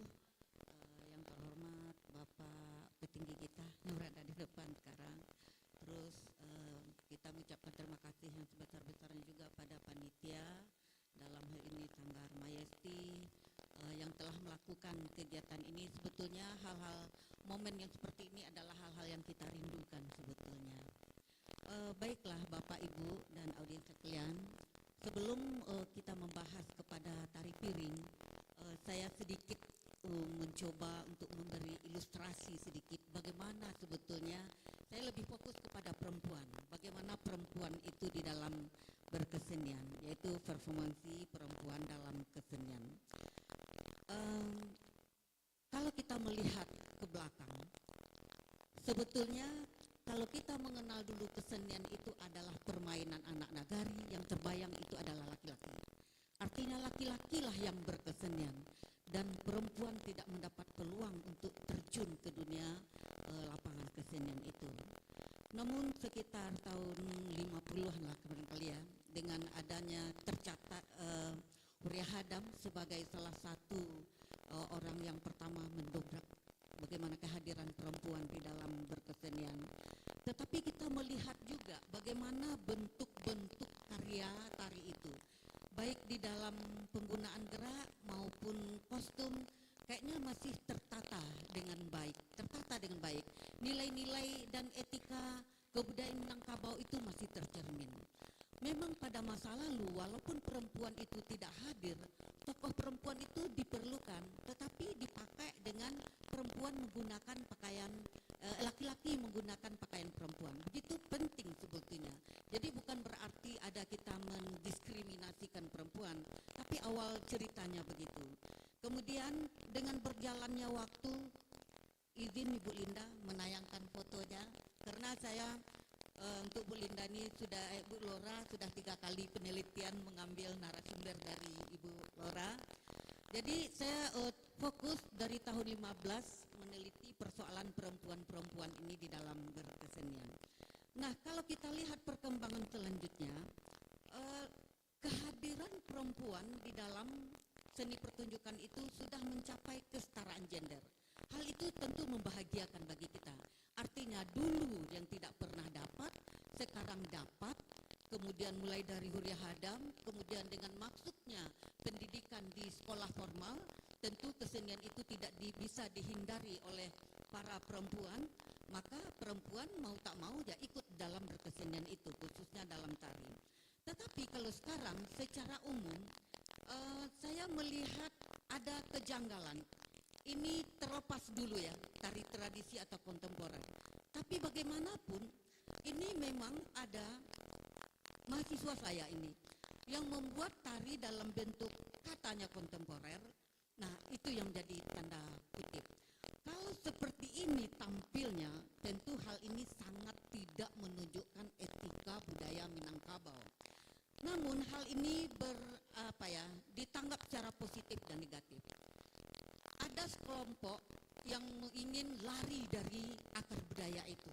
Ada sekelompok ingin mempertahankan nilai-nilai kebudayaan itu. Nah, itu sudah menjadi perdebatan terus. Nah, kenapa itu menjadi perdebatan? Karena tolak ukur tidak ada kita menetapkannya. Nah, kalau ini dibiarkan tentu sangat meresahkan dalam keadaan di tengah masyarakat kita. Sebetulnya kalau hal yang seperti ini, apakah itu tari kontemporer, apakah itu tari tradisi, tentu akan terlihat telah terjadi pergeseran nilai-nilai dan norma-norma dan etika adat yang tidak sesuai dengan adat Minangkabau. Nah, sebetulnya dalam adat Minangkabau itu ada hal-hal yang bisa kita acu, yang kita jadikan rambu-rambu dalam pembentukan sikap dan kepribadian Minangkabau. Dalam hal ini adalah sumbang dua baleh. Sumbang dua baleh itu adalah tolak ukur yang dijadikan untuk membentuk sikap dan kepribadian perempuan. Di mana saja dia berada. Kita belum bisa memisahkan, apakah sumbang dua baleh itu hanya untuk dalam kehidupan sehari-hari. Tetapi bagaimana dia memasukkan ke dalam sebuah produk budaya. Nah, selanjutnya, ini kita lihat tari Minangkabau seperti ini. kalau kita lihat dari segi pakaiannya, ini sumbang. Kalau dalam sumbang dobaleh namanya sumbang pakaian. Tidak jelas identitasnya, laki-laki kah ini atau perempuan kah ini, pakai tanduk, pakai celana panjang yang mengaburkan, kabur. Jadi terjadinya pergeseran-pergeseran kearifan lokal pada tari kreasi Minangkabau yang tidak memiliki landasan yang kuat. Ini terjadi karena mereka tidak tahu, tidak memiliki landasan yang kuat ketika membuat karya tari itu, sehingga tari itu terlihat abu-abu, tidak jelas, tidak mencerminkan identitas yang melatarinya. Kalau ini Minangkabau, kita tanya dulu. Kalau ini kreasi, dia masih menggunakan atribut-atribut keminangkabauan itu. Nah, jadi tampaknya karya tari yang dibuat oleh para generasi sekarang ini sudah terkontaminasi oleh nilai-nilai budaya barat dengan teknik-teknik pola modern. Mereka lebih mengutamakan aspek kreatif dan estetisnya ketimbang aspek kritisnya. Ketimbang itunya, sehingga sulit untuk dimaknai seperti apa karya tari itu dan tidak menunjukkan identitas yang kuat di tengah masyarakat. Nah, kalau kita lihat sebetulnya, kalau dulu perempuan itu adalah junjungan, yang dikatakan perempuan itu sebagai bundo kandong di papih rumah nan gadang, umbun purak punggungan cuci, yang kerjanya adalah untuk mengayomi keluarga di rumah gadang. Para perempuan sebetulnya sebagai memelihara garis keturunan, dia lebih aktif pada aktivitas introvert, sementara laki-laki sebagai mama dengan aktivitas ekstrovert berperan sebagai menjaga dan melindungi. Nah, kalau kita lihat ini, seiring berjalannya waktu terbuka peluang seperti yang saya katakan tadi, bahwa pendidikan seni sudah masuk ke pendidikan formal, sehingga para perempuan mulai meredefinisi kembali apa yang dianggap terlarang olehnya, kemudian dia mencoba masuk ke dalam dunia kesenian. Hal pertama seperti yang didobrak oleh Uri Hadam, ada Ibu Sofiani, ada Bu Gusmiati Suib, tetapi pada Uri Hadam awalnya mendapat tantangan kultural dari tengah masyarakat. Kuat tantangannya. Tetapi tidak terjadi pada koreografer muda yang terjadi pada saat sekarang ini. Kenapa para koreografer muda sekarang ini bisa membuat karya yang menurut pandangan saya pribadi itu tidak mencerminkan identitas budaya Minangkabau? Karena tidak ada aturan yang tegas dari pihak-pihak kita ini sebetulnya. Setidaknya kan harus ada, sebagaimana dikatakan Pak Joni, ada patokan, ada pakem yang kita dudukkan, kemudian sejauh mana dia bisa mengembangkan sehingga dia karya-karya tari itu terukur. Nah, sebetulnya jadi kemana arah tari Minangkabau itu mau dibawa? Nah, pada dasarnya karya tari itu kan tercipta atas dasar pengungkapan ekspresi yang memiliki kandungan nilai-nilai kolektif ataupun individual, sekaligus menyampaikan pesan pada penonton melalui medium gerak. Dalam hal ini, para koreografer tentu sangat berperan penting. Baik para koreografer, guru tari, pengelola sanggar adalah hal yang penentu di sini untuk menentukan bagaimana arah tari kita itu ke depan nantinya, termasuk tari piring. Jadi sebetulnya sebelum para guru atau koreografer berkarya itu, ini nanti pasti Ibu Zora akan lebih mapan lagi menjelaskannya. Sebelum membuat karya itu kita harus mempertanyakan, apa? Kita mau membuat apa? Tari apa? Konsepnya apa? Dan untuk siapa tari ini dibuat? Sehingga ketika dipertontonkan seperti yang dikatakan oleh Bapak tadi ini bisa komunikatif. Ada yang mengatakan ini saya takut, ini magic ini. Lah ini enggak, ini persoalan teknik. Nah, kalau seandainya orang awam menonton yang pijak kaca tadi takut dia. Tetapi kalau orang yang paham, mungkin dia tidak masalah, itu persoalan teknik. Oleh karena itu harus didudukkan dulu. penarinya siapa? Apakah orang besar, orang kecil juga? Kalau kita lihat sekarang tari anak-anak, mulai dari anak-anak sampai ke perguruan tinggi, tari rantak yang dilombakan, itu tidak sampai. Jangkauan gerak anak itu belum sampai untuk melakukan tari rantak itu, sehingga tari rantak itu hancur ditarikan oleh anak-anak. Sebetulnya karena tidak mampu, tingkat jangkauan geraknya itu belum sampai. Nah, itu salah siapa? Salah kita. Kenapa tari itu diberikan untuk tingkat anak begitu? Itu contoh. Kemudian pada langkah selanjutnya koreografer atau guru tari harus memikirkan siapa yang akan menyaji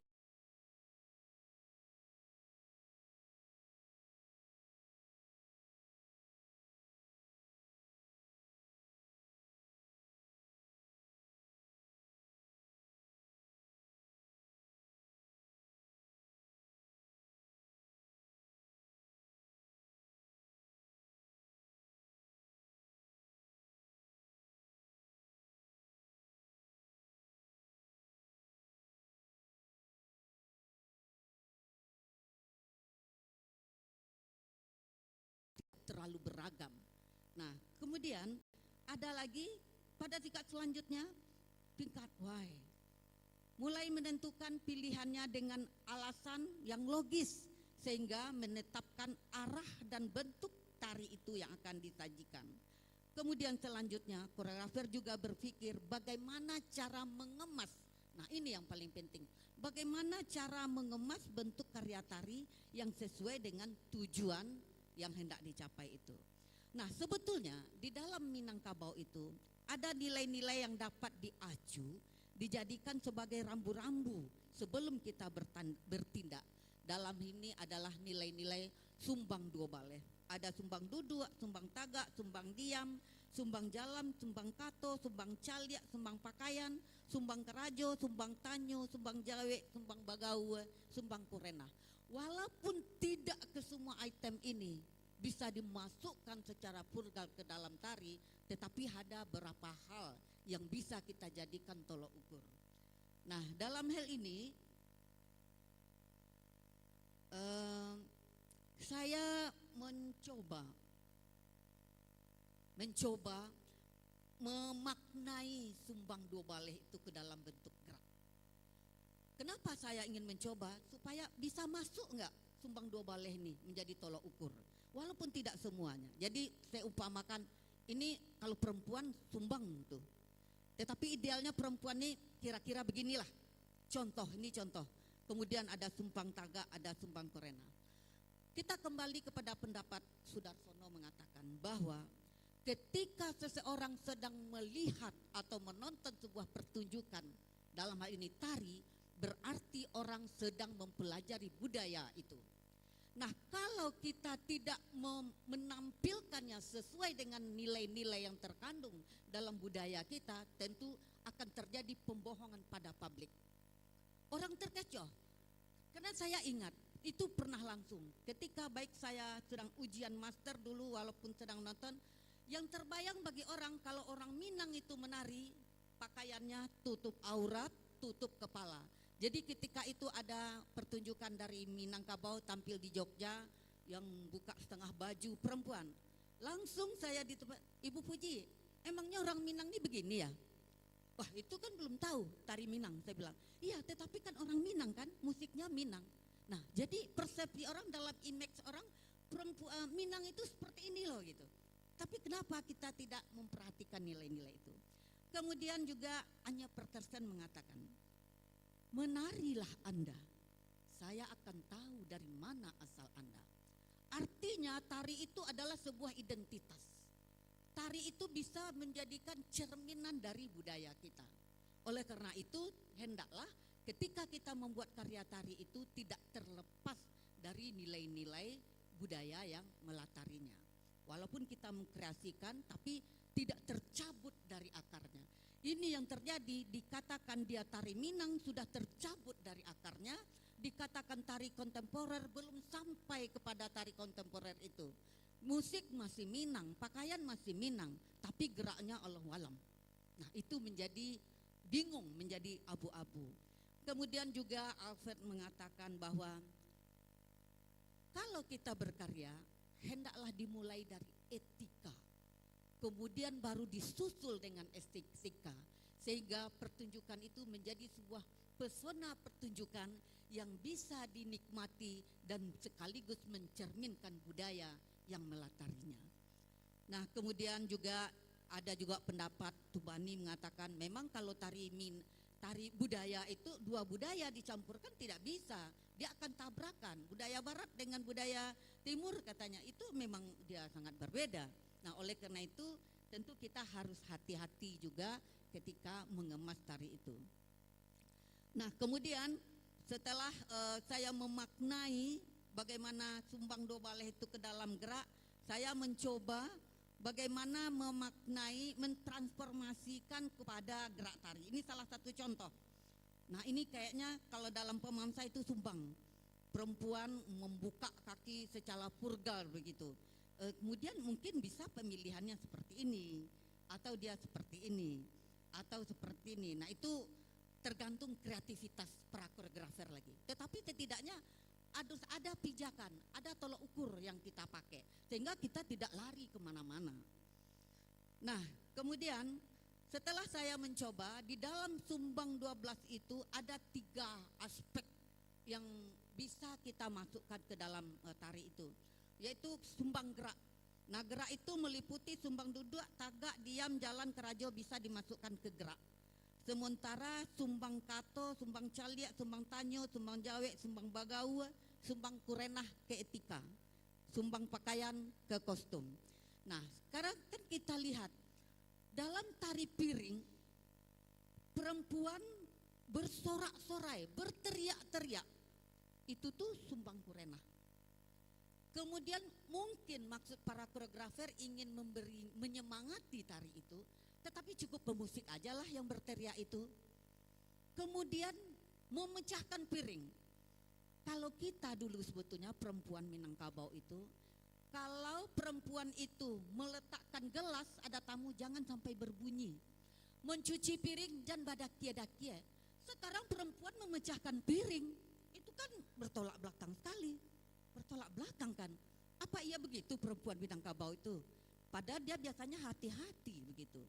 Nah, jadi dalam konteks spirit mengembalikan nilai-nilai budaya lokal itu sebagai pijakan dasar dalam berkarya, tentu harus ada aturan yang jelas untuk dipedomani sebagai rujukan dalam berkarya. Koreografer ataupun seniman, budayawan, tokoh adat, tigo tuku sajarangan mungkin harus duduk bersama untuk menentukan arah tari itu ke depan seperti apa. Tidak cukup koreografer aja, tetapi kita harus duduk bersama. Kemudian sehingga bermunculan sejumlah karya tari kreasi sebagai pengembangan dari tari tradisi, sehingga juga memunculkan sejumlah sanggar sebagai pembina seni. Nah, namun dalam perkembangan sekarang itu saya melihat ada titik yang hilang, yaitu titik yang hilang itu belum menggali nilai-nilai kearifan lokal yang dijadikan sebagai tolak ukur dalam berkarya, sehingga mereka bisa bebas. Patokan belum kita dudukan, belum seperti apa, kita belum memberi patokan itu. Tentu mereka bebas saja dia untuk berkarya. Nah, jadi oleh karena itu dalam hal ini bagi saya salah satunya Sumbang Dua Baleh ini dapat dijadikan sebagai tolok ukur gerak perempuan Minangkabau. Jadi sebetulnya saya sudah melakukan penelitian dari 17, 18, 21 pembelajaran koreografi berbasis kearifan lokal itu dan menjadi kandungan nilai-nilai Sumbang Dua Baleh dapat dijadikan bahan pertimbangan tolok ukur dalam berkarya. Dari 80 orang mahasiswa penggalian nilai-nilai Sumbang Dua Baleh dengan menggunakan modul berpengaruh signifikan. Jadi saya mencoba mentransformasikan nilai-nilai sumbang itu ke dalam sebuah buku. Buku itu dijadikan tolak ukur, kemudian mereka berkreasi. Jadi walaupun mereka ketika mau melangkah jauh, mereka kembali dia karena ada tolak ukur. Nah, juga dari segi angket yang dikostumkan, mereka sudah berhasil membuat karya tari itu secara positif, baik dari segi kerak maupun dari segi kostum dan kurenah. Nah, tentu kita merindukan tari kreasi Minangkabau yang ideal itu seperti apa. Tentu kita harus peduli, kita harus cepat tanggap dengan perkembangan yang dapat diakses dari seluruh penjuru.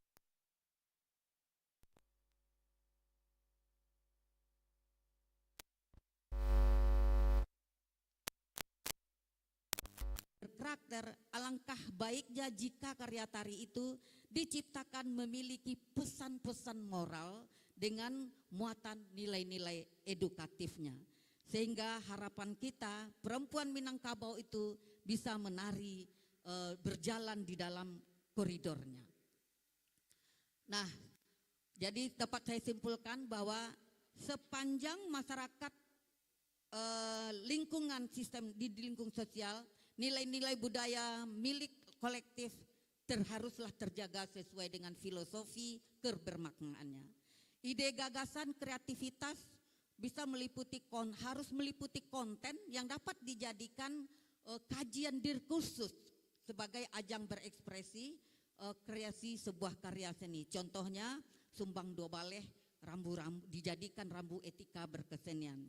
Memang ada keberagaman ruang gerak bagi perempuan. Sumbang Dua Baleh dijadikan sebagai tantangan atau pertimbangan dalam sebuah berkarya. Keelokan tari itu bukan hanya dilihat dari fisik saja, tetapi elok, rancak lahir dan batin diekspresikan dalam perilaku sesuai dengan norma adat setempat. Nah, kemudian oleh karena itu koreografer adalah sebagai seorang penentu arah. Rambu-rambu yang diacu memiliki gerak dapat membedakan gerak laki-laki dan perempuan. Diumpamakan gerak perempuan itu siga jualalai daripada maju suri nan labiah samui tapija indak mati aluta taruang patah tigo.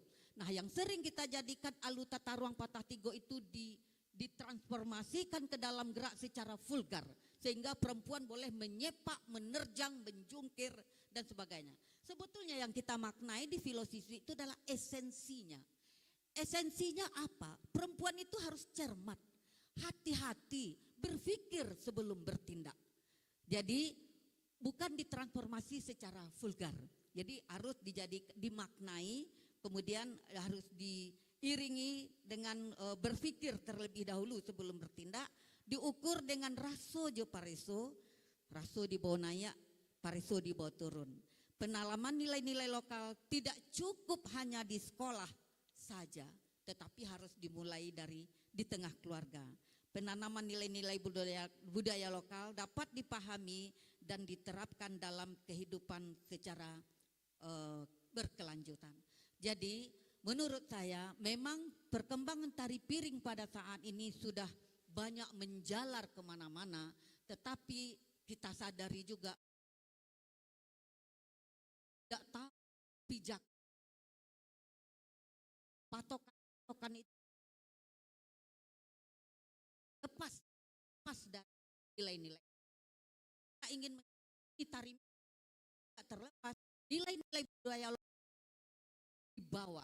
Walaupun sudah ada pengembangan, tetapi roh atau akarnya itu tidak boleh ditinggalkan. Wabillahi taufiq wal hidayah. Wassalamualaikum warahmatullahi wabarakatuh.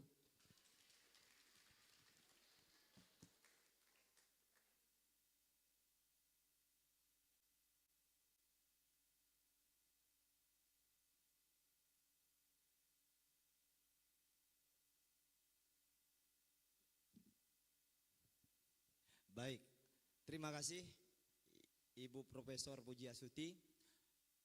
Ada beberapa hal yang kemudian di-highlight oleh Ibu Profesor Pujiastuti, terutama dari sisi performansi perempuan, kemudian terjadi perkembangan, terutama juga tadi Ibu Puji juga meng-highlight bahwasannya Uri Hadam ketika kemudian mempopulerkan di usia 25 sampai 27 tahun ketika dia memimpin rombongan di Jakarta, yang mana kemudian tari ini menjadi demikian populer.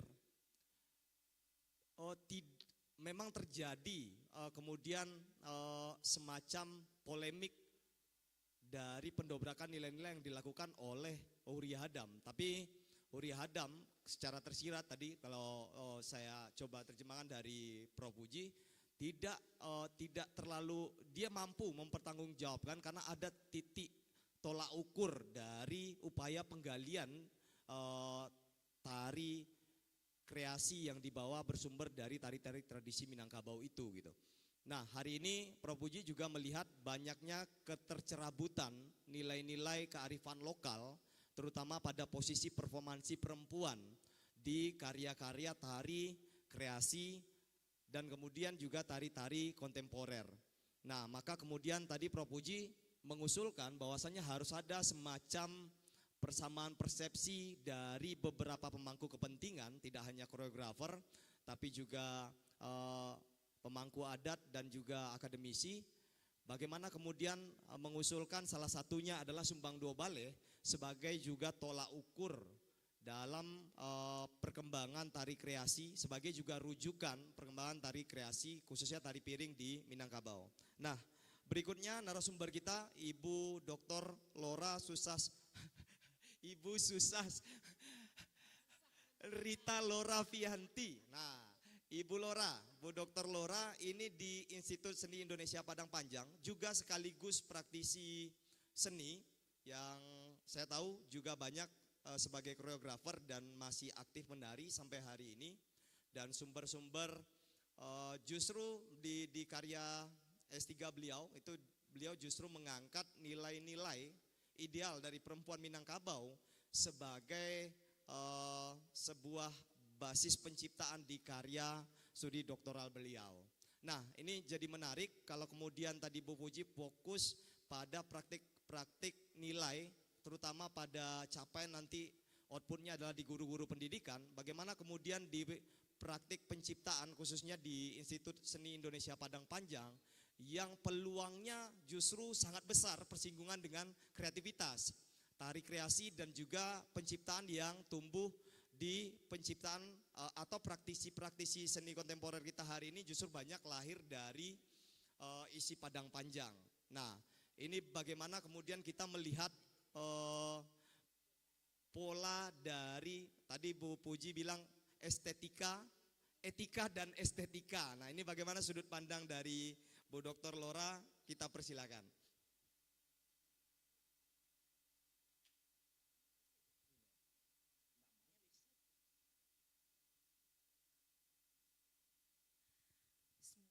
Assalamualaikum warahmatullahi wabarakatuh. Mungkin saya susah kalau duduk berbicara. Udah rasanya berdiri. Waktu kita sedikit sepertinya bentar lagi mau azan. Tapi baik, terima kasih pada Mahatma. Salam hormat tertumpang kepada Bapak Ibu yang terdahulu. Saya mulai dari mana ya? Kalau persoalan tari piring, banyak hal yang harus kita pahami terlebih dahulu sebenarnya. Ya, kita berbicara tentang kebudayaan lokal, tradisi, kemudian berkembang menjadi kreasi baru, drama tari, kontemporer, dance theater. Jadi banyak sebenarnya jenis tarian itu. Sekarang yang jadi persoalan oleh Bang Joni Andra ini persoalan tradisi yang kemudian diacak-acak gitu. Ya. Tetapi kalau kontemporer beda lagi, kalau dance theater beda lagi, kalau drama tari beda lagi. Jadi kita harus tahu klasifikasinya dulu tari ini gitu. Karena tidak semua yang kita lakukan harus berpedoman pada hal-hal yang disampaikan Ibu. Itu khusus kepada tradisi kita. Nilai-nilai budaya kita yang bertahan melalui seni tradisi itu. Sekarang yang dibuat berbeda itu adalah kesenian tradisi yang sudah tidak lagi seperti biasanya gitu. Fungsinya juga tidak seperti biasanya. Biasanya kita tahu kalau kesenian itu adalah permainan, ya, permainan rakyat di Minangkabau. Bukan sebuah tarian pertunjukan atau teater pertunjukan, tapi permainan rakyat. Jadi yang dilakukan itu adalah bermain-main oleh masyarakat kita, dan itu dilakukan tidak di atas pentas atau di dalam gedung, tapi di tempat mereka bertemu dan melakukan kegiatan sosial. Dan hari ini itu diangkat ke dalam sebuah ruang, diangkat ke dalam sebuah event, diangkat ke dalam sebuah acara tertentu yang tentunya akan merubah fungsi dari tarian itu sendiri. Ketika fungsinya sudah berubah, tentu akan berubah maknanya. Ya, itu yang perlu kita pahami dulu. Ketika kita ditarikan oleh laki-laki, sekarang ditarikan oleh perempuan, itu juga akan merubah maknanya, merubah nilainya. Nah, hanya saja ketika dilakukan oleh perempuan, jadi banyak hal yang harus diperhatikan ketika kita melihat sebuah aturan terhadap perempuan itu. Nah itu, ketika diaplikasikan ke dalam tari aturan itu, dia akan merubah lagi bentuk dari tradisi itu. Nah, jadi banyak hal sebenarnya yang perlu kita pahami tentang kesenian dan kebudayaan khususnya di bidang seni tari. Kalau dia sudah berubah maknanya, dia tetap menggunakan pakaian perempuan, tetapi gerakannya tuh sudah dibuka lebar-lebar. Kakinya sudah kemana-mana, sudah ke depan, sudah ke belakang, sudah berguling-guling juga. Karena dia ingin atraktif, dia ingin lebih menarik. Dan itu tidak salah, itu sebuah kreativitas sebenarnya gitu. Tetapi ketika berada pada nilai dan norma, dia sudah merusak kepada tatanan gitu. Jadi sangat dilematis sebenarnya kalau kita sebagai kreator di bidang seni pertunjukan gitu. Ya. Dan tarian itu tidak semuanya tradisi, bisa jadi menceritakan tentang masyarakat yang berbeda di luar tradisi itu. Bisa jadi berbicara tentang kehidupan hari ini, berbicara tentang tema-tema yang berbeda, tentu geraknya juga akan berbeda-beda gitu. Nah, jadi sangat dilema sebenarnya Bu. Kami pun diisi Padang Panjang seperti itu. Ketika koreografinya ada 1, 2, 3, dan 4, itu bertingkat kreasinya gitu. Di semester 1 mereka hanya mengembangkan tradisi saja dari segi gerak, ruang, waktu, dan tenaga. Di koreografi 2 mereka sudah belajar tentang tema tari.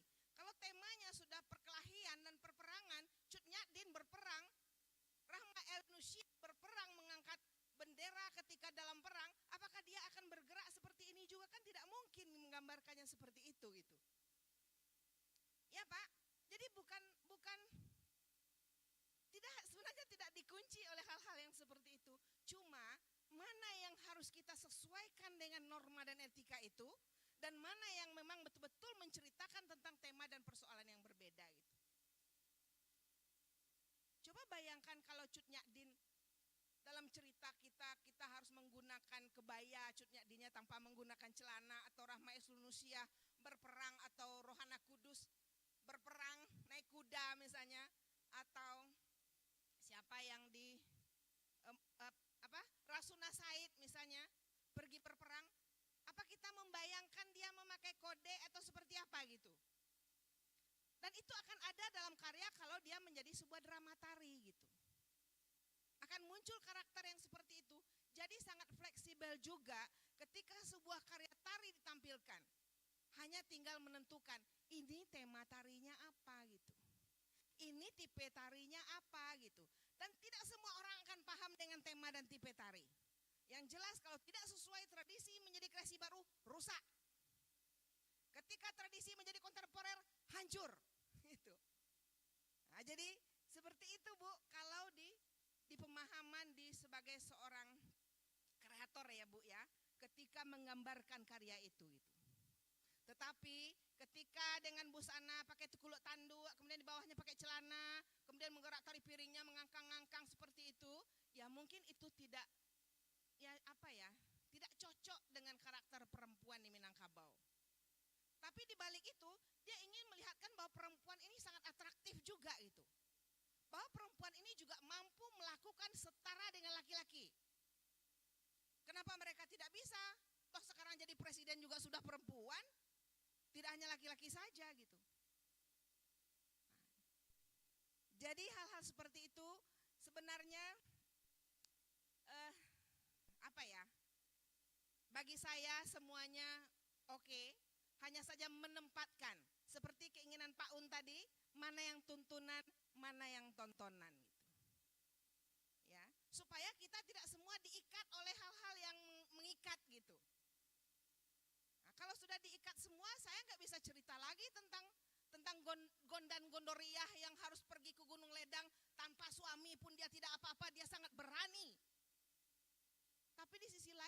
dia juga seorang perempuan yang harus dihasihani, kemudian ya seperti itu.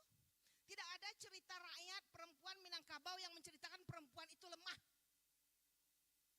Perempuan Minang itu perkasa, Jatmika. Iya Pak Un. Ya, tidak ada di dalam legenda kita yang menceritakan perempuan itu lemah. Itulah yang menginspirasi kadang-kadang seniman memperlihatkan bahwa perempuan Minang itu adalah punya kekuatan, punya power gitu. Ya, punya kelihayan, pandai basile, pandai bacaka, pandai segala macam pandai. Nah, jadi legenda kita saja, sastra-sastra kita saja itu sudah mengangkat posisi perempuan yang berani gitu. Tidak ada perempuan dalam cerita kita yang lemah. Kemudian dia hancur, menderita, tidak ada. Nah, jadi ini salah satu. Dan itu mungkin spirit teman-teman ketika mengangkat karya itu betul-betul kreatif, inovatif, dan segala macam. Hanya saja ada hal-hal ketika sebuah karya itu diciptakan yang memang norma dan etikanya tidak boleh kita tinggalkan. Ya, kalau dia sebuah tarian persembahan atau penyambutan, tentu kelemah lembutan perempuan Minang harus kita lihatkan. Tiba-tiba tantang, masa menyambut tamu kita seperti itu geraknya? Kalau menyambut tamu itu pasti 1, 2, silahkan masuk, duduk ke sana, terima kasih sudah datang. Akan itu nak maknanya gerak tadi. Tapi kalau malah tamu lari, tamu itu kalau bentuk itu. Nah itu, ya kan? Kayak betul nak. Ah, itu tari pesambahan saja baru tuh. Ah, bangkit lo kaki. Apa itu? Mapola nari pesambahan betul-betul. Berang ibu, masa kayak kaki, wah orang ngeketibo kan di rumah cik ibu. Tapi pasti lembut-lembut, silahkan masuk, duduklah di sini, atau kita sama-sama duduk di bawah. Jadi apa yang diceriton tuh, digerakkan dengan tubuh. Masuklah ke dalam, kami sambut, terima kasihlah tibo. Kan itu. Tapi banyak hal yang harus diperhatikan juga gitu.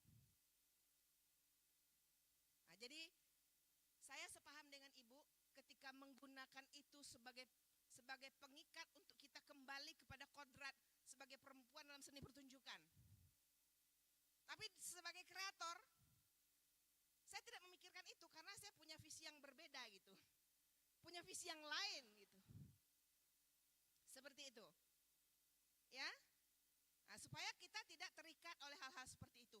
Hanya saja menempatkan, kemudian memposisikan nilai-nilai itu kembali kepada tempatnya ketika kita menciptakan sebuah karya tari. Gitu. Saya pikir seperti itu karena jangan sampai kita bingung gitu loh Bu. Ya jangan kita bingung dan tidak tahu harus, kalau tidak boleh itu tuh alay, tidak boleh begitu. Jadi ada tempatnya.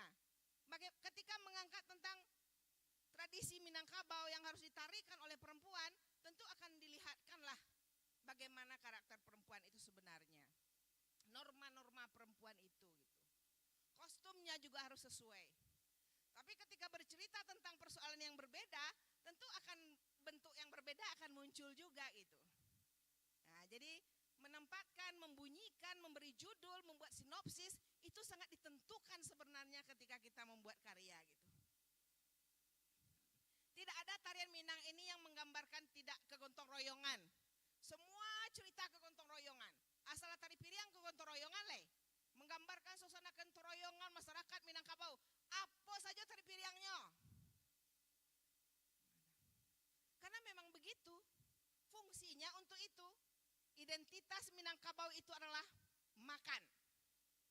Kalaulah makan pasti bertemu. Kalaulah bertemu pasti makan. Kalau tidak makan tidak ketiba orang kampung pe gotong royong do. Kalau tidak makan tidak ketiba ke orang pe bayo do. Makan. Jadilah sudah makan, lah kanyang, nampaklah piring kosong tadi. Mulailah dibawa. De apa nen yang punya rasa seni yang tinggi. Tapi kalau mengatakan bahwa dulu tarian piring berangkat dari ritual persembahan tentang panen padi, saya tidak yakin. Karena belum lihat saya fotonya. Saya tolak itu. Sebelum ada bukti. Tidak ada orang Minang mempersembahkan sesuatu kepada Dewi Sri. Nggak punya kita Dewi Sri. Sejarah dan cerita juga tidak menggambarkan tentang itu. Tapi kalau makan dan menari setelah makan, bersenang-senang setelah makan, ya pasti. Kenapa piring menjadi pilihan? Karena identitas kita setiap ketemu pasti makan gitu. Tidak ada properti yang lain kecuali piring. Nah, kira-kira seperti itu Bapak Ibu. Supaya kita berpikir lebih jauh dan melihat lebih jauh tentang persoalan sejarah juga gitu. Dan yang melakukan laki-laki, nggak mungkin perempuan saat itu. Tapi sekarang Bapak Ibu ingin perempuan juga maju, harus coba, harus berani. Akhirnya mereka lakukan, tapi ada hal-hal dari nilai-nilai yang terganggu oleh tubuh yang ditampilkan oleh perempuan. Nah itu. Nah, jadi mungkin hari ini kita sebagai orang-orang yang memahami tentang kesenian bisa memberikan arahan yang lebih baik kepada generasi-generasi kita, sekurang-kurangnya di sekolah kita atau di lingkungan kita, ketika menciptakan sebuah kreativitas, itu banyak hal yang perlu dilihat terlebih dahulu. Seperti yang Ibu katakan tadi, Ibu lihat tadi, Ibu sampaikan. 5W 1H, ya Bu? Apa, mengapa, siapa, bagaimana, di mana gitu. Nah itu harus kita pertanyakan, biar nggak salah tafsir gitu. Nah, kemudian kostum juga dipertimbangkan. Sebenarnya perempuan Minang itu sudah leluasa sebenarnya dengan kain yang besar. Pak kok nenek-nenek wak pakai kain sarwang? Itu karenanya supaya capek wa jalan. Kalau pakai kebayaan itu betul-betulnya jalan. Orang Minang enggak. Orang Minang pakai kain sarwang, sok, baju gadang, orok lapang, kain sarwang lapang. Karena rumah wak tinggi, bajanjang balai lari. Tapi kalau kebayaan itu beko turun janjang rumah gadang. Hah? Itu sudah memberikan keleluasaan sebenarnya kepada perempuan Minangkabau. Nenek wak nak don yang duduk beko kalau makan doh. Aye wak pasti duduk sebelah kakinya naik. Naik kuah keteh. Duduk eko sebelah. Supaya cepet tagak. Ya. Tak ada nenek-nenek yang balipek kakinya duduk betul doh. Cobalah cari kalau nenek-nenek yang gesit tuh. Nenek-nenek nanti hari pe ke sawah ke ladang tuh. Duduk sebelah naik lutut ke teci. Karena kalau nyanyi tagak langsung tagak. Kalau nyanyi duduk langsung duduk. Tuh.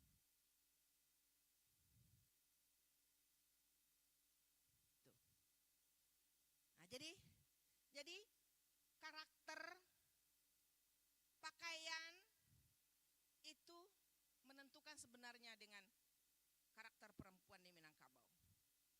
Anggun, lembut, tapi keras. Lunak, tapi kareh. Si ganjo lalai, samui tepi jak endak mati, ya lu teterong patah tiga tuh. Iyo tuh. Makanya banyak onjaknya endak menari piring tuh.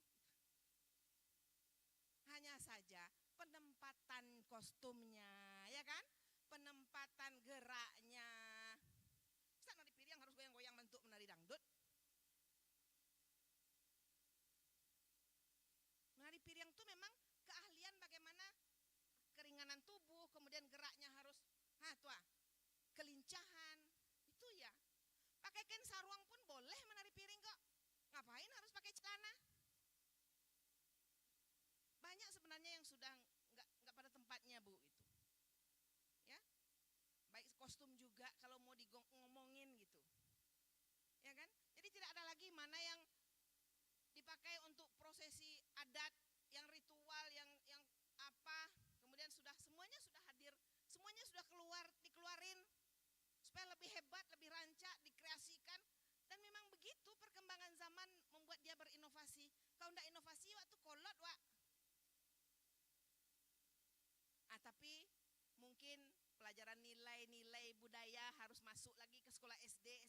Bu gitu. SMA gitu. Nggak cukup orang kesenian saja mengatur ini, harus semua lini mengaturnya.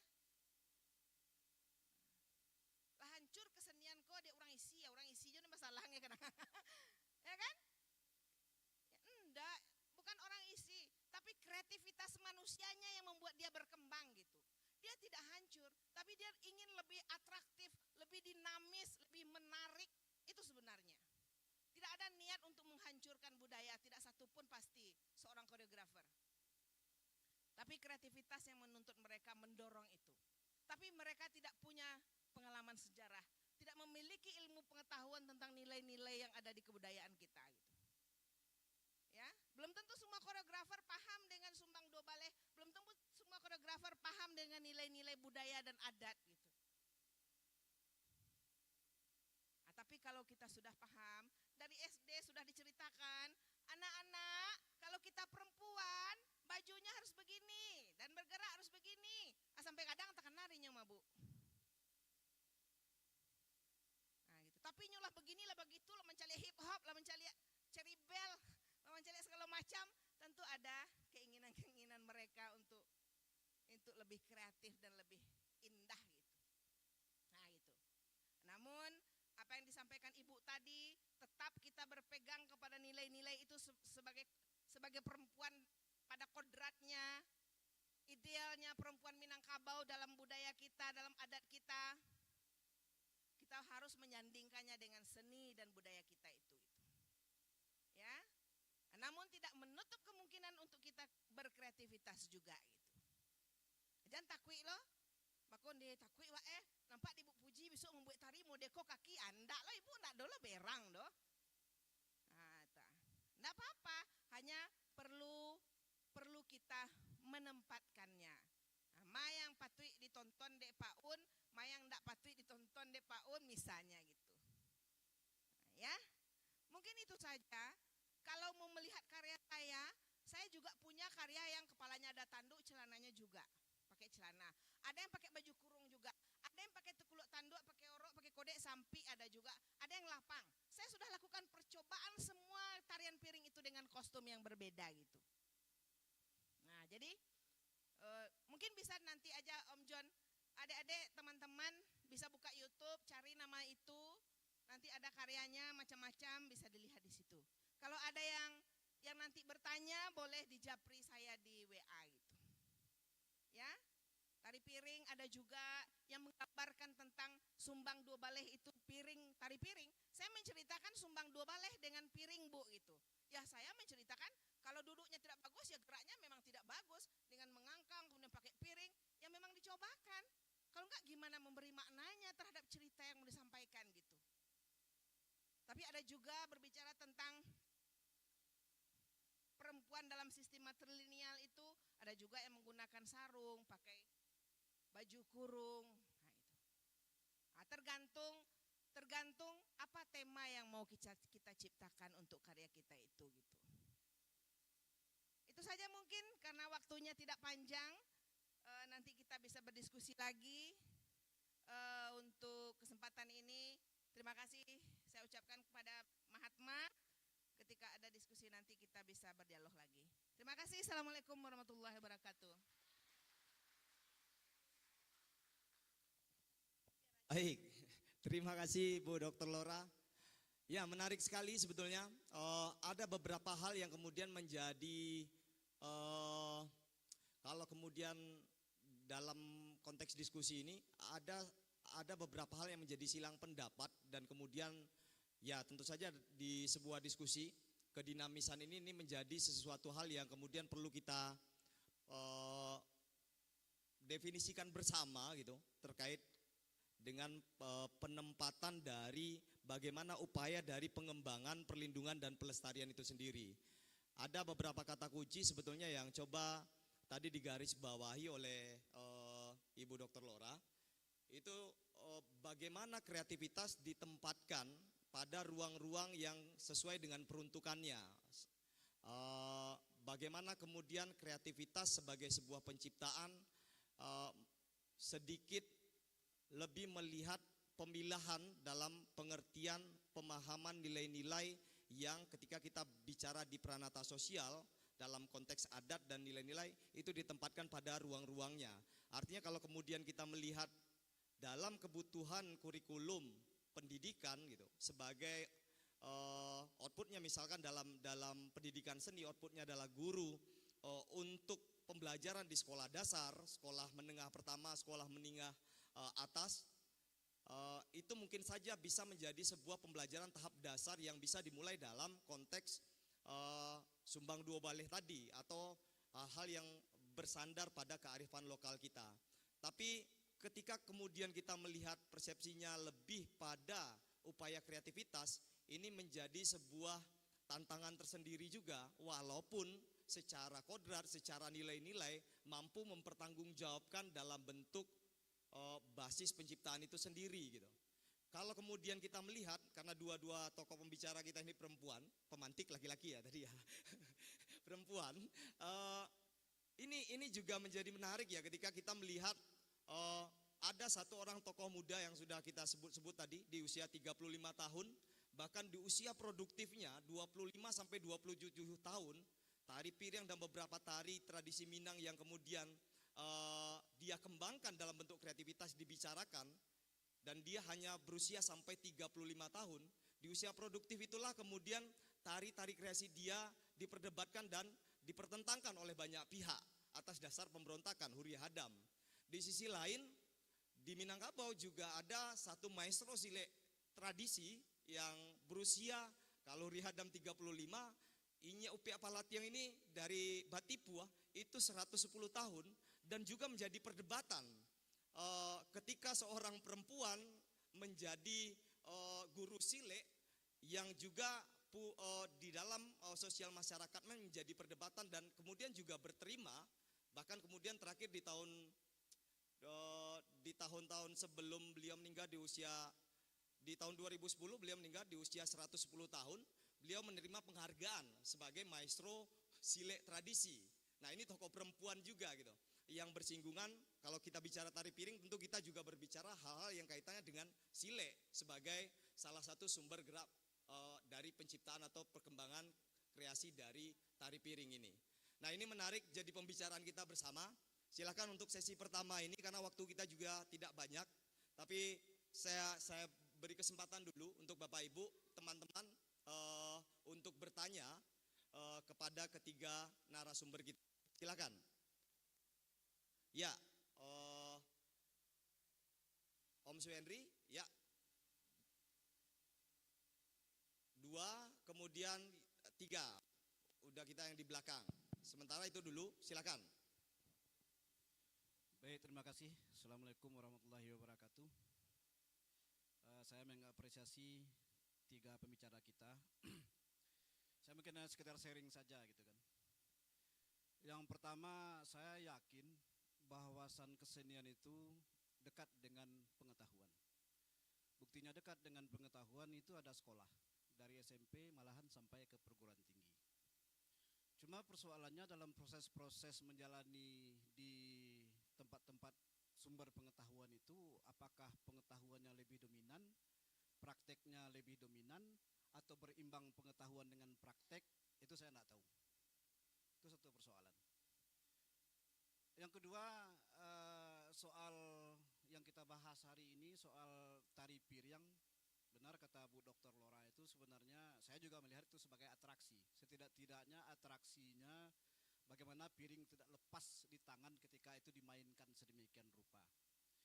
Tapi dari pengalaman masa kecil saya di kampung, itu memang penari piring itu semuanya laki-laki, tapi dia alur ceritanya itu adalah alur orang proses ke sawah, dari mulai menanam benih sampai panen dan sampai membawanya pulang. Artinya itu memang sangat identik dengan Minangkabau yang agraris, dan itu makanya mungkin statement tari piring itu menjadi tari orang yang ke sawah. Saya kira seperti itu gitu kan. Lalu bila terjadi soal-soal yang seperti dipantik oleh Joni Andra hari ini, memang menurut saya berkaitan dengan mentalitas lagi gitu kan. Mentalitas itu muncul kan kepengetahuan lagi muaranya. Kalau pengetahuannya kuat, pasti orang melakukannya dengan alasan yang jelas. Tapi kalau hanya ikut-ikutan saja, pasti hanya persoalan-persoalan selalu aspek sensasional mungkin, atau aspek daya kejut mungkin, tapi kadang-kadang tidak dilakukan di tempat yang tepat. Mungkin seperti itu. Atau jangan-jangan di kesenian itu mungkin saya usul sudah harus seperti masuk bioskop. Ada merek 18 tahun ke atas ya, 18 tahun plus. Nah, mungkin ini kesenian yang harus ditonton oleh 18 tahun plus. Ya karena kalau kita bicara bentuk lagi, bicara atas nama kreativitas, bicara atas nama kebebasan ekspresi, bicara atas nama penggalian-penggalian, itu tidak akan berlaku sumbang 12 yang seperti dikatakan oleh Ibu Puji. Jangankan sumbang 12 di tari, sumbang 12 dalam kehidupan saja nyaris tidak ada lagi sekarang. Tidak ada. Bagaimana kita mengatakan para mahasiswa-mahasiswa sekarang dengan alasan bikin tugas itu di kafe gitu. Itu sumbang apa itu? Saya kira sumbangan itu, sumbangan untuk kafe gitu. Nah ini problem kita sebenarnya gitu kan. Nah dalam cara pandang kesenian menurut saya memang kita sudah harus bicara tidak soal-soal verbal lagi, tidak bicara soal-soal bentuk lagi gitu. Bila kita memang mencemaskan persoalan-persoalan peradaban, persoalan-persoalan kebudayaan, diksi kita itu memang harus diksi pengetahuan. Nah saya kalau udah bicara pengetahuan tuh Joni Andra pasti marah ke saya gitu kan. Itu saja sebenarnya, karena semuanya nanti akan berkaitan dengan mindset, berkaitan dengan mentalitas, dan berkaitan akhirnya suka-suka. Nah persoalan yang dikritisi oleh Joni Andra itu kan suka-suka sebenarnya. Dia melakukan sesuatu karena ketidaktahuan. Itu soal kita. Nah barangkali kalau ini bisa dibikinkan event-eventnya beberapa kali, tidak tari piring saja sebenarnya. Kesenian-kesenian yang berbasis Minangkabau itu, perlakuan kita seperti apa sih gitu kan. Itu mungkin yang perlu kita bicarakan. Karena saya ingat Pak Madi Bahar sendiri ketika dia pernah jadi rektor, dia marah sekali itu. Dia tidak suka itu kalau kaki perempuan itu diangkat tinggi-tinggi gitu kan. Tapi kalau seniman menanggapi tentu ini soal ekspresi, ini soal makna, ini soal sesuatu yang harus digambarkan gitu. Banyak soal. Jadi mudah-mudahan diskusi ini kita tidak mencari ketiak ular gitu kan. Tapi memang kebudayaan Minangkabau itu menjadi cita-cita bagi kita semua, sehingga marwahnya muncul menjadi marwah pengetahuan. Itu aja Bapak Ibu, terima kasih. Mohon maaf kalau ada salah. Assalamualaikum warahmatullahi wabarakatuh.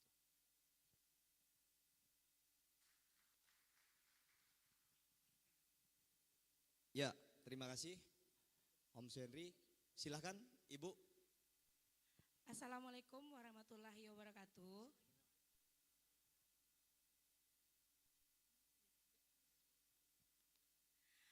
Perkenalkan, nama saya Silvina Madonna. Saya mewakili dari teman-teman guru seni budaya mau menanyakan, kenapa di dalam tari piring tuh kita harus menginjak tari piring, sedangkan menginjak piring, sedangkan piring itu melambangkan untuk makanan, tempat makanan, untuk penyajian makanan. Dan bagaimana filosofinya? Assalamualaikum warahmatullahi wabarakatuh. Waalaikumsalam warahmatullahi. Silakan, udah yang di belakang. Assalamualaikum warahmatullahi wabarakatuh. Perkenalkan, nama saya Irwandi. Kebetulan saya mewakili utusan dari perguruan Singoberantai Padang. Ya. Sebenarnya sebuah pembicaraan yang menarik yang telah disampaikan oleh bapak-bapak, ibu-ibu narasumber yang ada di depan gitu. Memang dalam sebuah kesenian kita perlu klarifikasi, pengelompokan. Ini yang tradisi, ini yang kreasi, ini yang modern, kontemporer dan segala macamnya.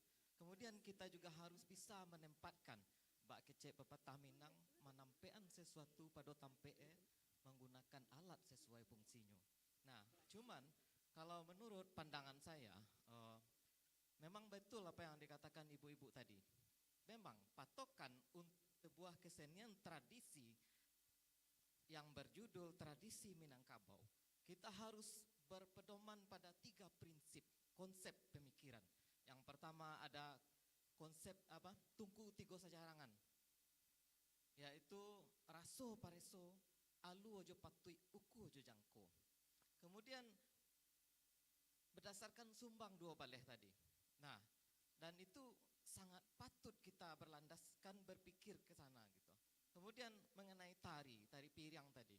Mungkin ada beberapa hal mungkin yang bagi generasi muda sekarang yang masih belum kita pahami.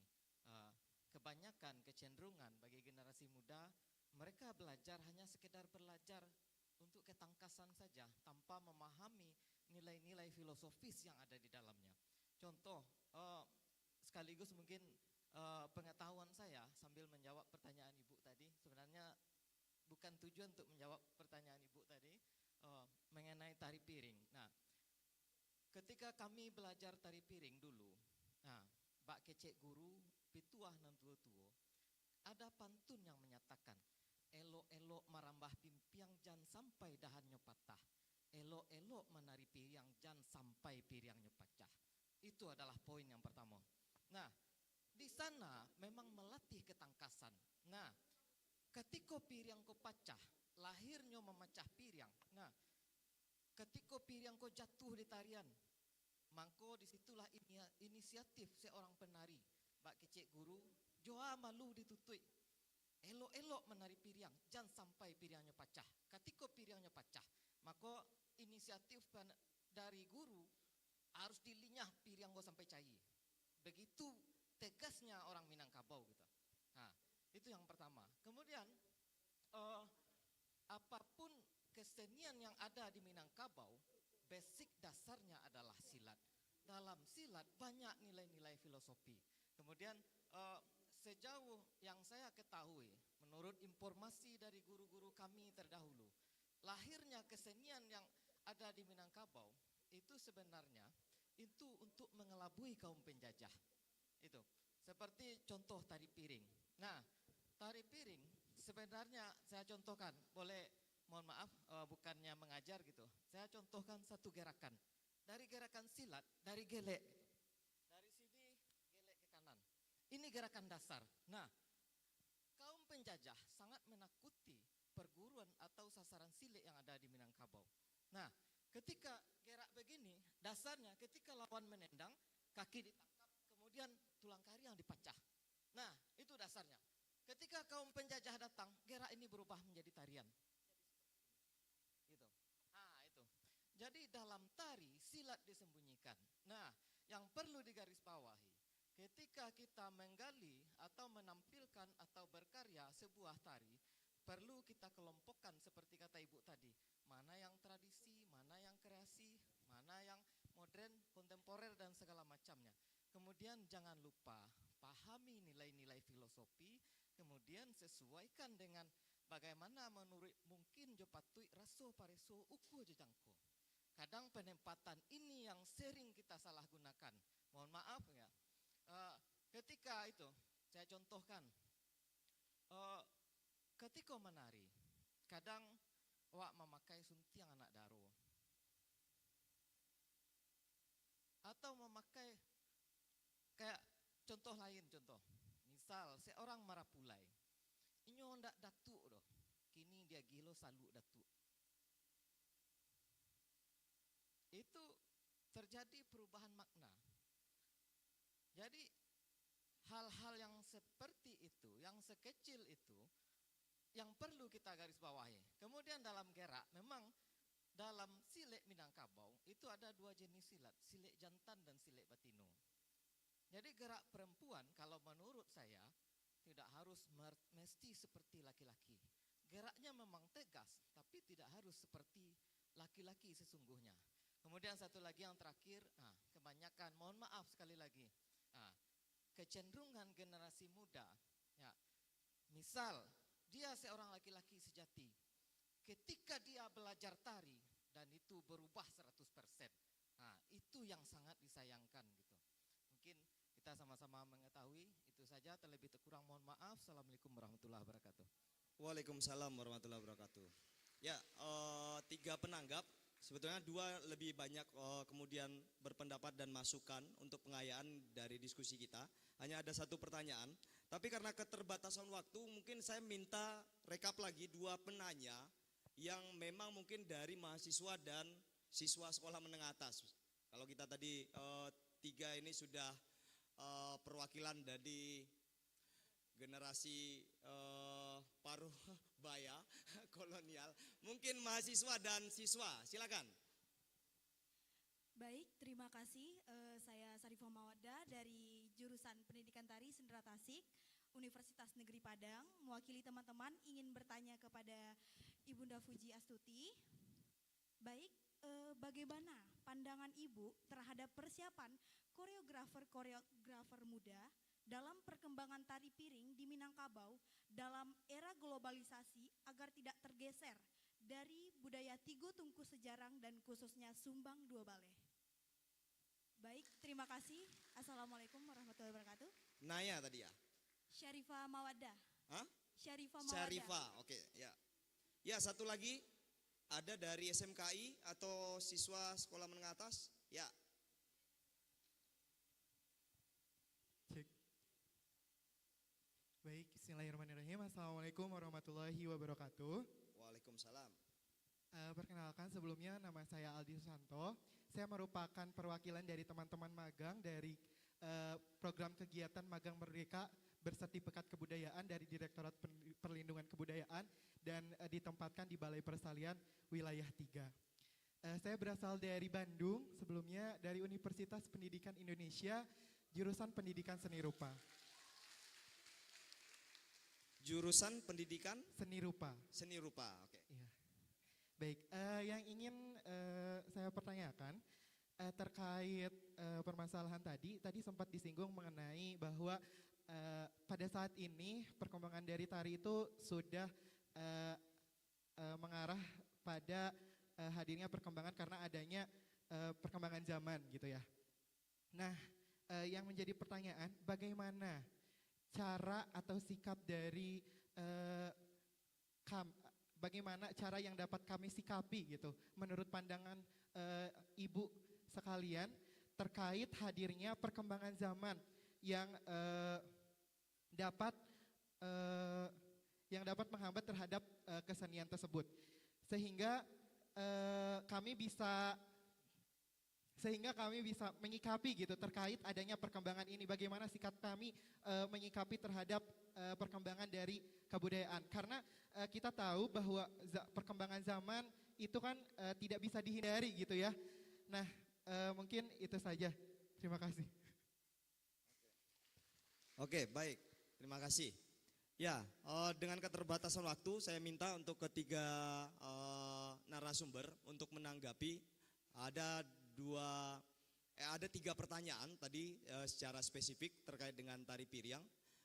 Yang pertama dari guru seni budaya tadi, mewakili guru seni budaya tadi, yang pertanyaannya kenapa di tari piring itu piring justru diinjak-injak dan apa filosofinya.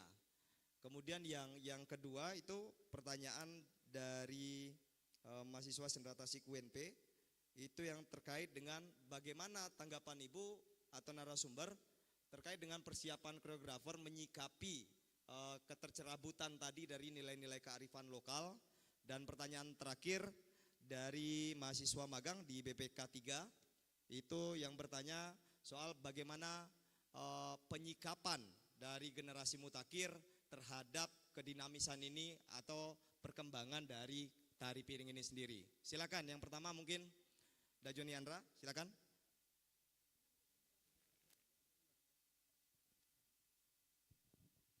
Baik, terima kasih.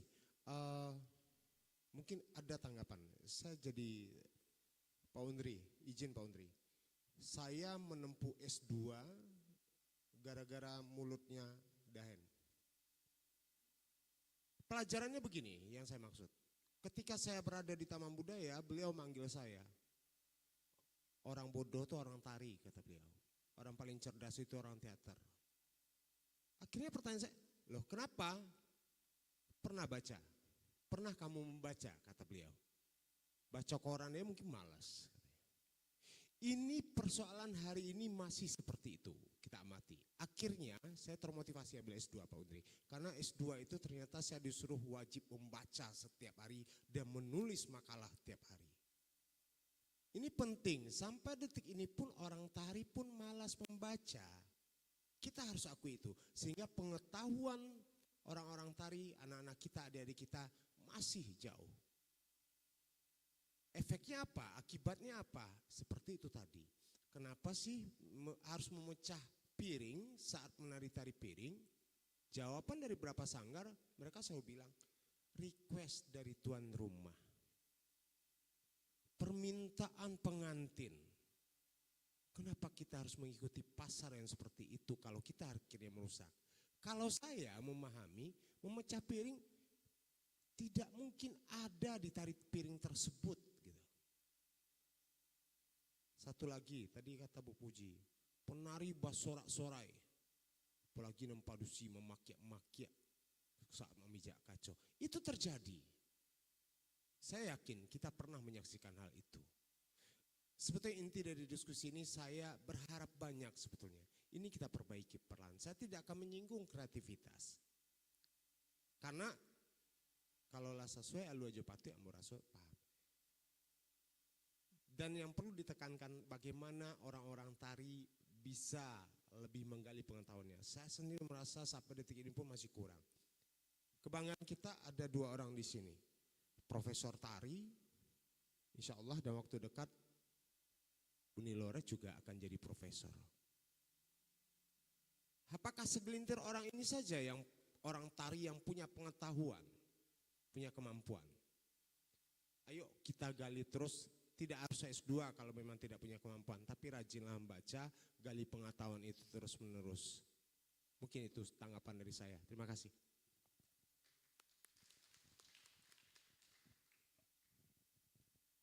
Ya, silakan Ibu Lora menanggapi dulu terkait dengan 3 pertanyaan tadi.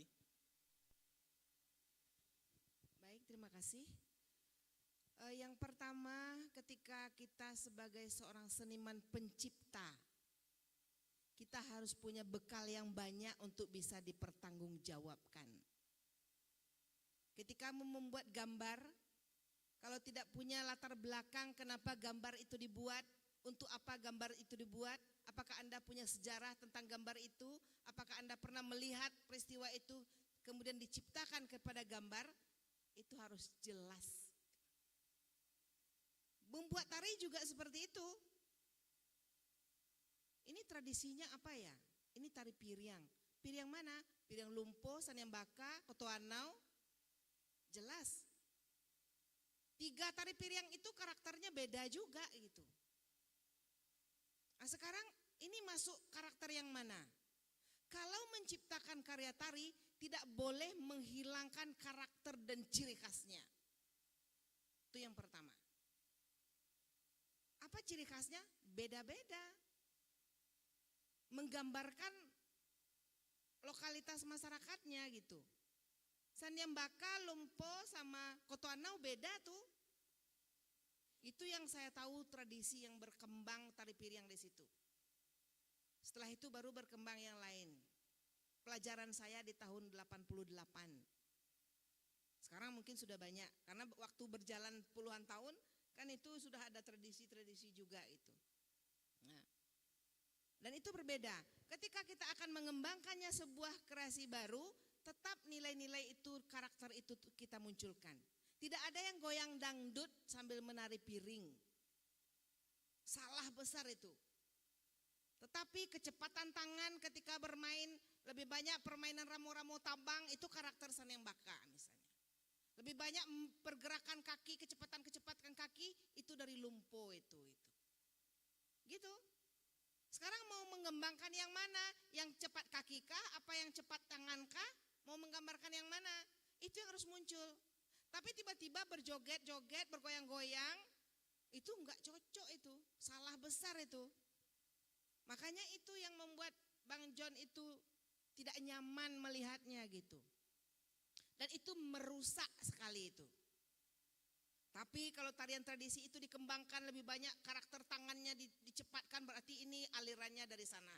kakinya lebih cepat, ini dari situ gayanya. Ketika mau beratraksi, kemudian memperlihatkan kebolehan, ya, itu sudah perkembangan selanjutnya dari tari tradisi itu.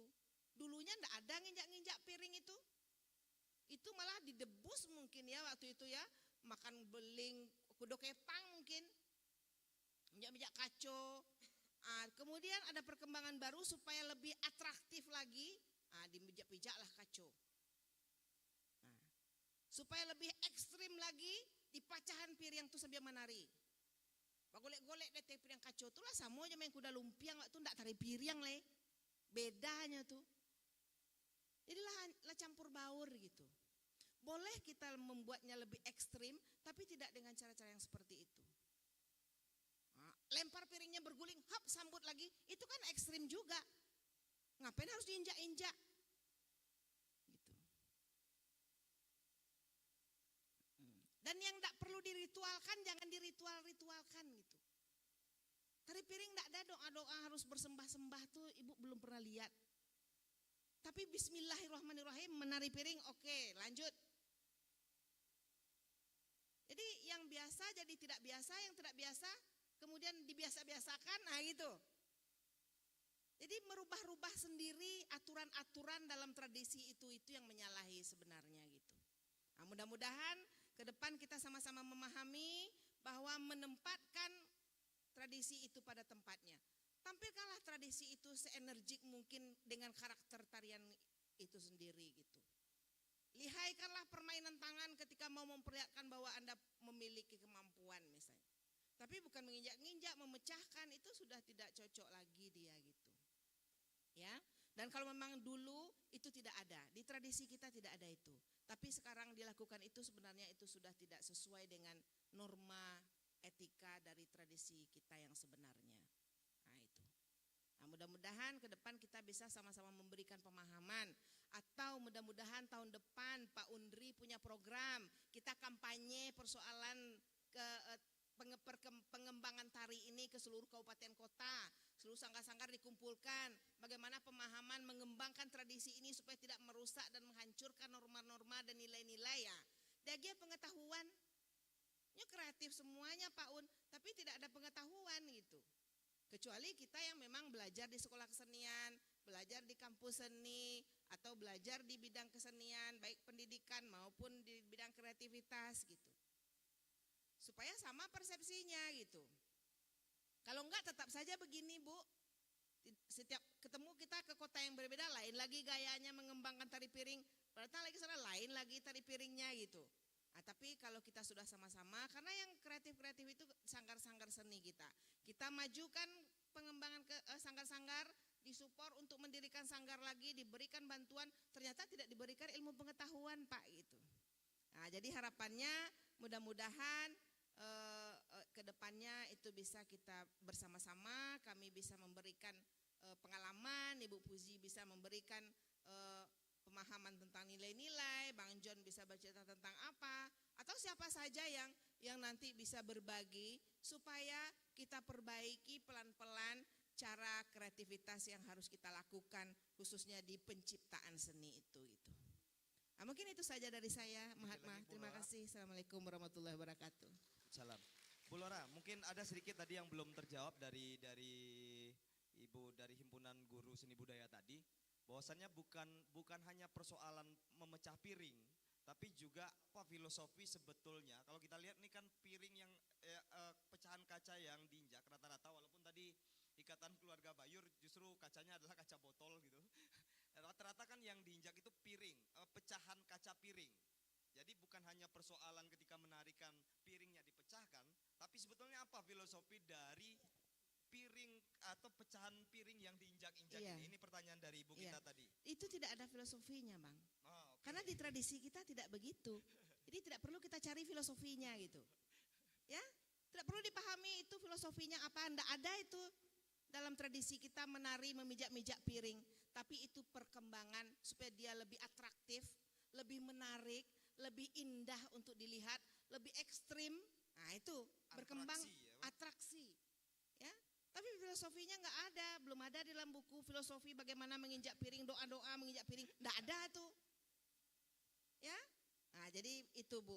Jadi supaya tidak perlu kita pikirkan filosofinya, tidak ada filosofinya, ya. Yang filosofinya ada adalah bagaimana gambaran geraknya, lebih kepada kelincahan kakinya. Kenapa kakinya lincah? Karena orang di situ mungkin sering menginjak pasir yang panas di pinggir laut gitu. Tapi kenapa pergerakan tangannya cepat orang di situ? Karena sering menangkuk bilih lari yo kencang, capek gerak tangannya seperti itu bayangan kita. Jadi melihat nilainya, melihat filosofinya, di mana tarian tradisi itu muncul, bagaimana laku masyarakatnya itu akan membentuk kepada karakter gerakan-gerakan tariannya gitu. Ya, jadi yang aneh-aneh tidak perlu kita pikirkan, tidak ada filosofinya, hanya saja itu mungkin keinginan koreografernya supaya dia lebih berbeda gitu. Ya, itu saja Bu, itu saja Bang. Terima kasih Bu Dr. Ola. Silakan Ibu Profesor Puji juga mungkin merespon pertanyaan-pertanyaan yang sama dari. Baiklah, sebagaimana sudah dijelaskan oleh Bu Lora. Sebetulnya kenapa hal itu terjadi kan begitu? Kenapa hal itu terjadi? Seperti menginjak-injak piring katanya ya. Mungkin memang dia tuh lebih mengutamakan untuk atraksinya supaya menarik begitu. Tetapi kadang-kadang para pembuat tari ini lebih mengutamakan selera konsumen daripada ketimbang memikirkan konten dari tari itu. Jadi supaya bagaimana dia lebih mengutamakan nilai pasar, selera pasar. Buat ini kecil, dibuat. Kadang tidak ada sangkut pautnya dengan tari itu. Nah itu yang saya anggap bergeser. Tapi kalau kita ingin mengembangkan sebuah tari tradisi, dikreasikan, boleh saja. Memang kita tidak boleh jalan di tempat. Dia berkembang. Tetapi hal-hal yang mendasar jangan tercabut dari akarnya. Sehingga merubah makna yang jauh berbeda. Mengembangkan boleh, tetapi masih berada akarnya itu masih terlihat. Nah sekarang terkait dengan pertanyaan Nanda yang dari MP tadi, yang menjadi masalah, semua atribut digunakan tari tradisi Minang. Baik kostumnya, musiknya, kemudian berangkat dari gerak itunya. Tetapi ketika dia melakukannya sudah tidak menunjukkan nilai-nilai budaya Minang itu yang dianggap bergeser. Tetapi kalau dia lepas, saya membuat tari kontemporer. Konsep kontemporer apa? Konsep kontemporer itu mereka bebas meluapkan, mengekspresikan apa yang dia rasakan. Dengan tidak terlepas dari hal-hal yang mengikat. Patokan-patokan yang kaku itu tidak mau dia itu. Dia bebas. Nah itu biarkan saja. Itulah letak kreativitasnya. Dia ingin mengembangkan. Walaupun kalau kita tentu ada rasa misalnya perempuan yang tidak enaknya itu, dia katanya tari kontemporer, tapi belum sampai. Dikatakan tradisi sudah tercabut. Di tengah-tengah, nggak jelas identitasnya, abu-abu jadinya. Jadi kalau saya melihat ada Kurenah, nggak tahu apa-apa, dia menari Minang katanya, kostum sudah lain. Nggak ada alurnya itu Bu. Alur tari itu kan ada identitasnya. Tahu-taunya kaki naik ke atas jungkang balik tuh berpelukan laki-laki perempuan. Nah itu yang sumbang Kurenah itu saya lihat. Kalau enggak, dia mempertontonkan di mana? Kalau tari tontonan seni sama untuk seni mungkin enggak masalah ya. Ini kadang diberikan penonton umum. Jadi nilai-nilai edukatifnya itu tidak terlihat lagi gitu. Jadi sepanjang dia tidak mencampur adukkan. Yang mencampurkan adukkan itulah yang kita lihat dia bergeser. Nah harusnya jangan dicampur adukkan. Saya rasa begitu. Ya, terima kasih Ibu Prof. Pujiastuti. Menarik sekali sebetulnya diskusi ini, tapi diskusi ini membuka peluang dan kemungkinan yang lebih luas. Bahwasannya ketika kita membicarakan salah satu tari yang paling populer di Sumatera Barat, di Minangkabau, yang mana hampir setiap sanggar, hampir setiap sekolah kemudian mempraktikkan kerja dari tari piring Sumatera Barat atau Minangkabau ini, tapi ternyata banyak hal-hal yang belum kemudian kita rumuskan bersama terkait apa, ya saya mengutip tadi Om Suhendri bilang, dekat dengan pengetahuan, kesenian dekat dengan pengetahuan. Tapi sebetulnya sejauh mana pengetahuan ini menjadi batasan-batasan sesuai dengan klasifikasi yang kita peruntukkan tadi. Mana yang kemudian punya kesepakatan kita bersama terhadap capaian di pendidikan, capaian di kreativitas, karena kemudian diskusi ini memantik diskusi lanjutan. Sejauh mana sebetulnya batas kreativitas dalam tari kreasi? Sejauh mana sebetulnya batas kreativitas ketika penggaliannya ke tradisi dalam bentuk kontemporer gitu. Nah, ini kan pertanyaan-pertanyaan yang kemudian perlu kita rumuskan bersama. Pak Undri, apakah mungkin kita bikin konferensi tari piring gitu yang bagaimana nanti menghasilkan klasifikasi penempatan-penempatan ini? Karena sebetulnya ketika saya lihat saja di website Kemdikbud, ketika ini ditetapkan menjadi warisan budaya tak benda, informasi soal tari piring yang tadi ditolak oleh Bu Lora sebetulnya bahwasannya ini dipercaya sudah ada ratusan tahun yang lalu sebagai sebuah persembahan dewa-dewa, sebagai rasa syukur panen, itu memang belum ada rujukan yang jelas terhadap sumber penetapan itu yang kaitan dengan sebelum Islam masuk. Nah, hal-hal yang seperti ini paling tidak menjadi pemikiran bersama untuk kemudian kita kembangkan lagi apakah seminar dan konferensi tersendiri supaya tari yang paling populer ini juga punya rujukan terhadap capaian-capaian baik di pendidikan dan kreativitas. Apakah mungkin nanti kita melihat tari kontemporer 18 plus di bimbingan orang tua dan seterusnya itu? Nah, ini mungkin yang jadi pertanyaan kita pertama. Saya pikir sangat dinamis sekali dan memang kata kuncinya adalah tadi ruang penempatan, klasifikasi penempatan sesuai dengan peruntukannya. Kata kunci yang lain adalah bagaimana kita melihat seperti yang Profesor bilang, kontemporer belum sampai tapi tradisi sudah tercerabut. Nah, hal ini yang kemudian menjadi pembelajaran kita bersama ke depan untuk melanjutkan diskusi khusus tari piring yang sangat populer ini, yang juga menjadi komoditi sebetulnya dari pariwisata kita.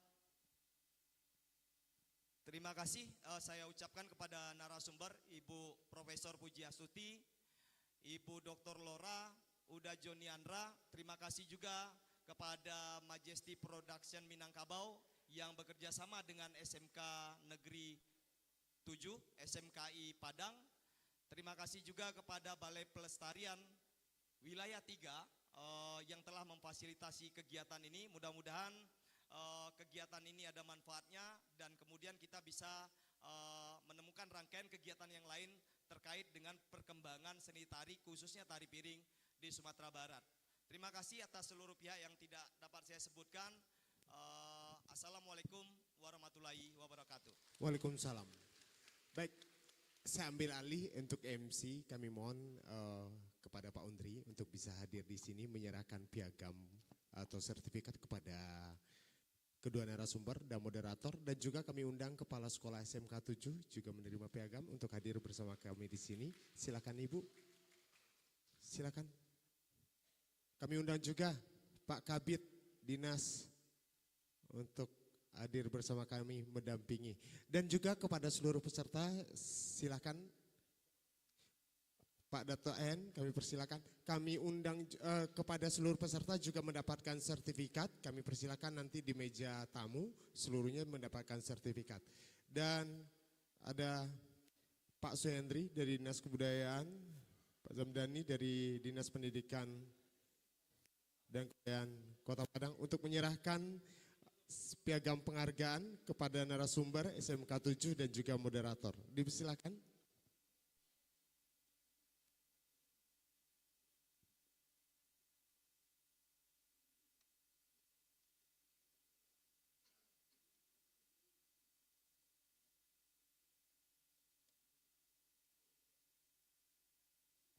Ya, Pak Undri, Kepala Balai Pelestarian Kebudayaan Wilayah 3 Sumatera Barat menyerahkan piagam penghargaan kepada Kepala Sekolah SMK 7. Dan kami berharap kepada seluruh peserta untuk bisa hadir nanti di sini kita foto bersama dengan para narasumber.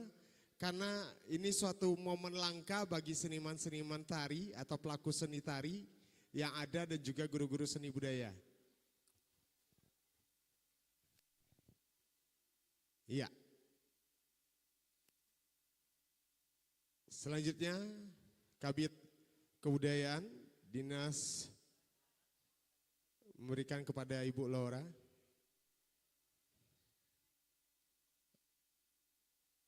Ya, selanjutnya Pak Suhendri menyerahkan kepada moderator Mahatma Muhammad. Mahatma Muhammad salah satu pelaku seni budaya dari Sumatera Barat, saat ini menempuh pendidikan doktoral di ISI Solo. Baik, silakan bagi peserta juga untuk hadir untuk kita foto bersama di sini. Ada yang rindu mungkin dengan Ibu Puji, dengan Ibu Laura, silakan hadir di sini kita foto bersama.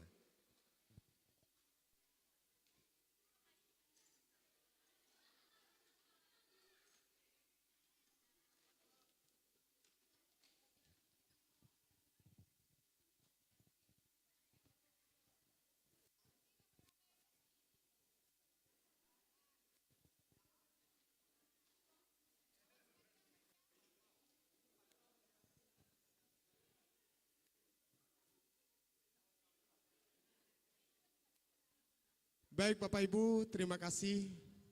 Terima kasih kepada Balai Pelestarian Kebudayaan Wilayah 3 Sumatera Barat bekerja sama dengan Majesty Minangkabau, Sanggar Seni Majesty Minangkabau, dan terima kasih juga untuk SMK 7, seluruh narasumber, moderator, dan tentunya seluruh peserta. Terima kasih atas apresiasinya untuk kegiatan ini. Mudah-mudahan ke depan ini akan berlanjut. Terima kasih banyak, saya atas nama Majesty Minangkabau minta maaf. Wassalamualaikum warahmatullahi wabarakatuh.